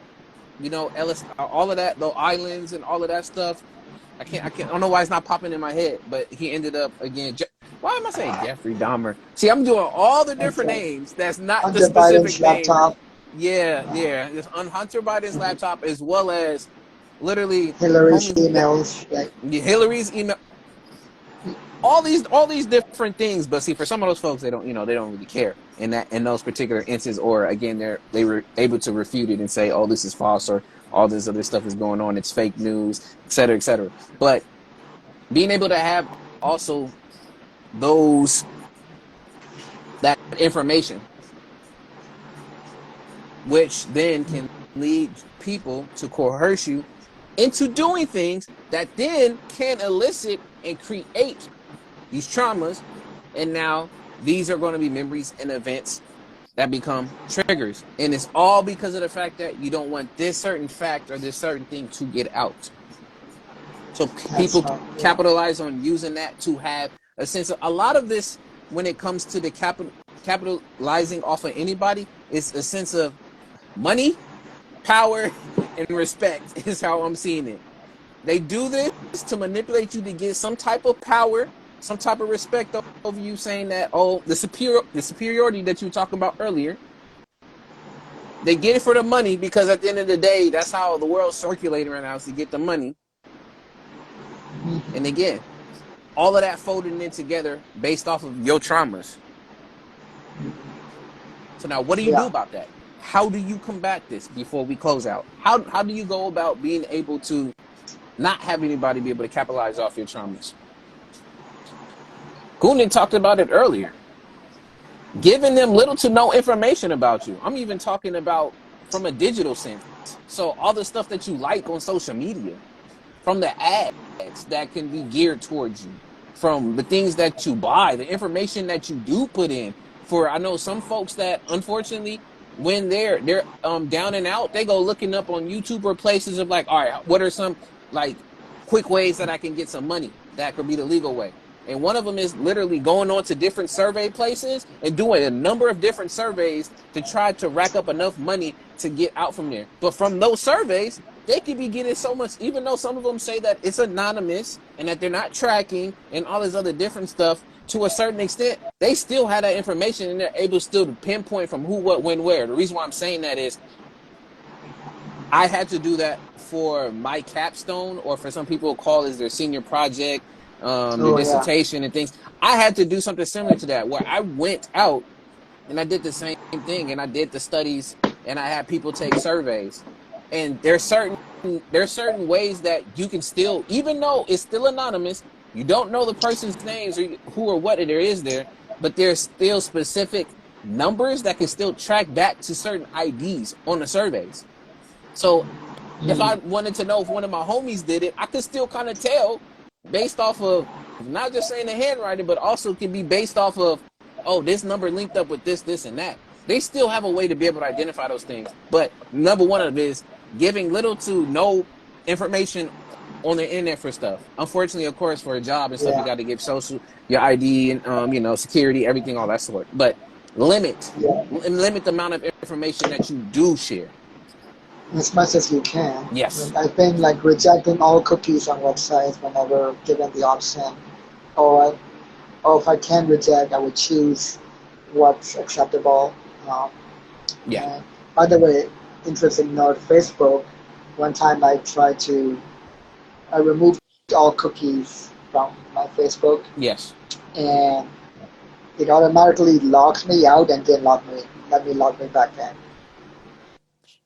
Didn't let Interesting. me log back in. Yeah. So it's like basically you have to accept the cookies. It's I was like, whoa, that's so like so wily, so Yep. manipulative. But yeah, so that's one way. So another is, as I said earlier, like checking your own bias, especially as a Westerner, right? Yeah. And pausing, breathing, like Mm-hmm. doing your research, not jumping to conclusions. You know, Yes. asking yourself like, is this really true, or might let you believe that it's true based on my triggers Yeah. and traumas, right? Like, Yes. what's making me believe that, right? Uh, because sometimes, similar to the Pepsi thing, right? There is something called like a nested loop or stack reality in storytelling, Yeah. where you tell a story within a story within a story, three layers, Yeah. right? What's But you up, don't Ben? Peace complete and the love. story until the end. And so right in the middle story, the deepest layer, that's where Yes. you leave the message you want, right? And then Mm, you go back up, then you complete, you know, that deepest layer, then the top layer, and then the topmost layer, you go back. yeah. And that's basically how you commit Inception, right? So the movie Inception wasn't really about dreams, it was actually Nope. about storytelling. It was pointing to that, right? And and so a good example is a movie like Barbie, right? Where, for example, Vietnam Mm. has banned the movie Spoilers. because Spoilers for those. If you want to watch Barbie, here it is. But I personally don't care. it's, But Kundan, go ahead. yeah, it's not actually a spoiler. It might be. No, Vietnam has banned the movie because there is a map that's been used. So there's an area in the South China Sea where Okay. every country surrounding that area disputes that area. They all claim that it belongs to them, right? Yeah. And including China. And China has literally shot down Vietnamese fishing boats in the South China Sea. So people have they've actually killed people, right?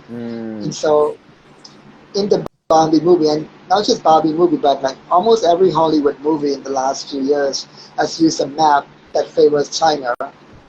There's a Mm. map that portrays it as, oh, this belongs to China, when in reality it doesn't. It's disputed by every country, you know, in the area.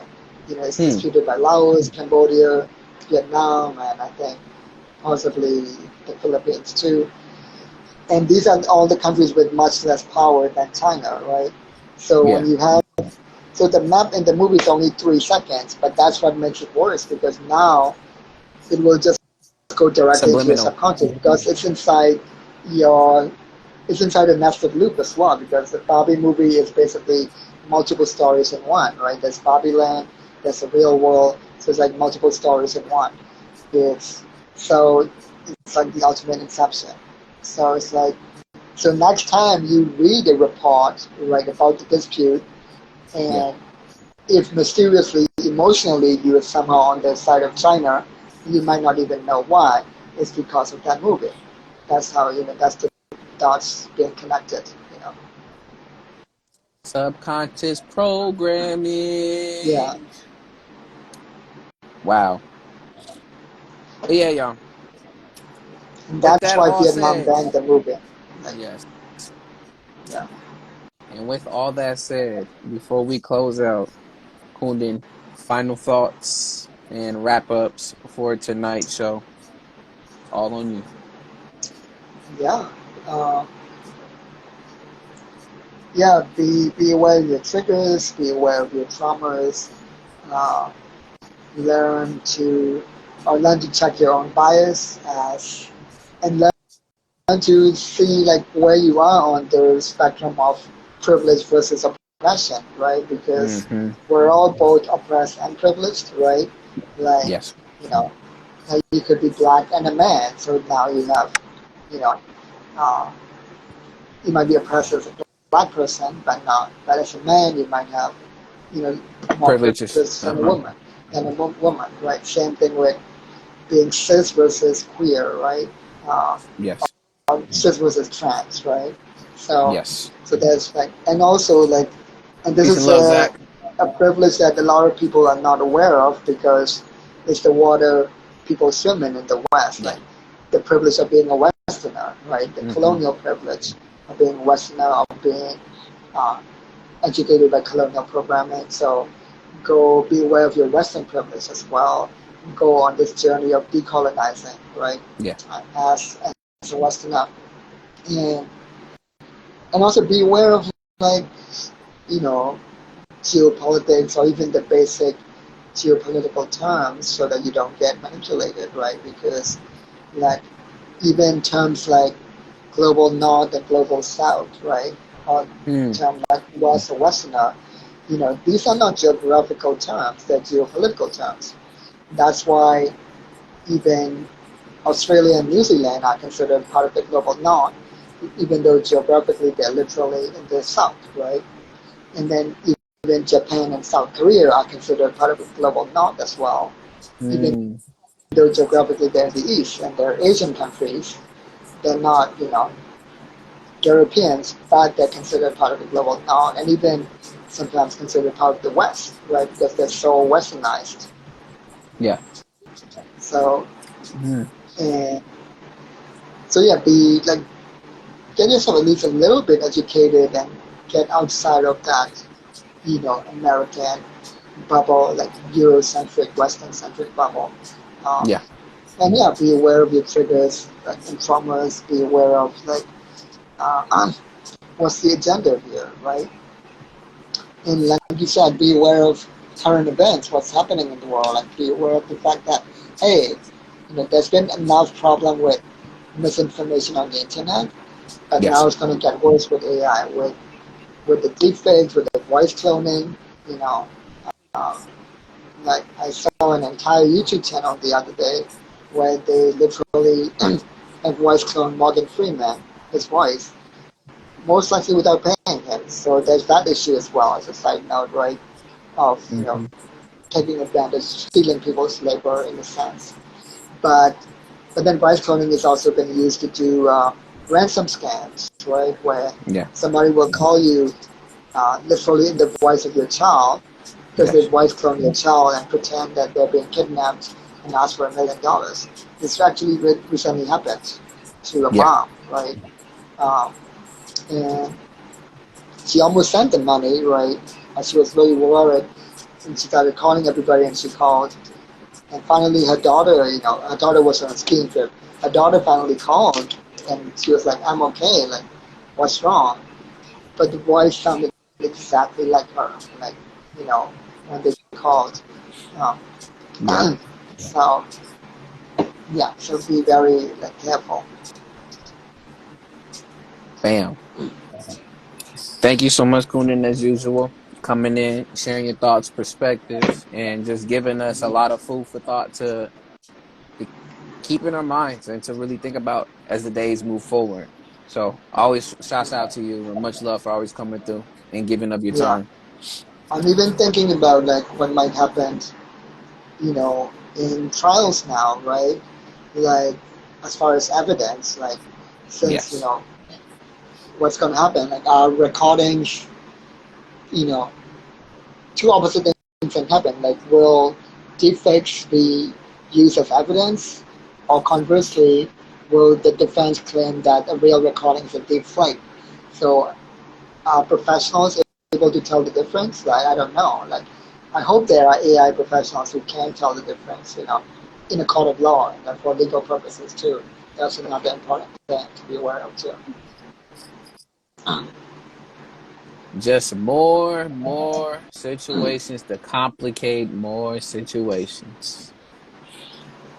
But with that, y'all, thank you for everybody coming through. Thank you, Kundan. Thank you to everyone who popped in the stream, whether if it was for a good majority of the time or even 10 seconds. I appreciate y'all.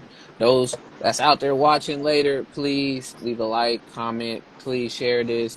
Do all that you want to do with this.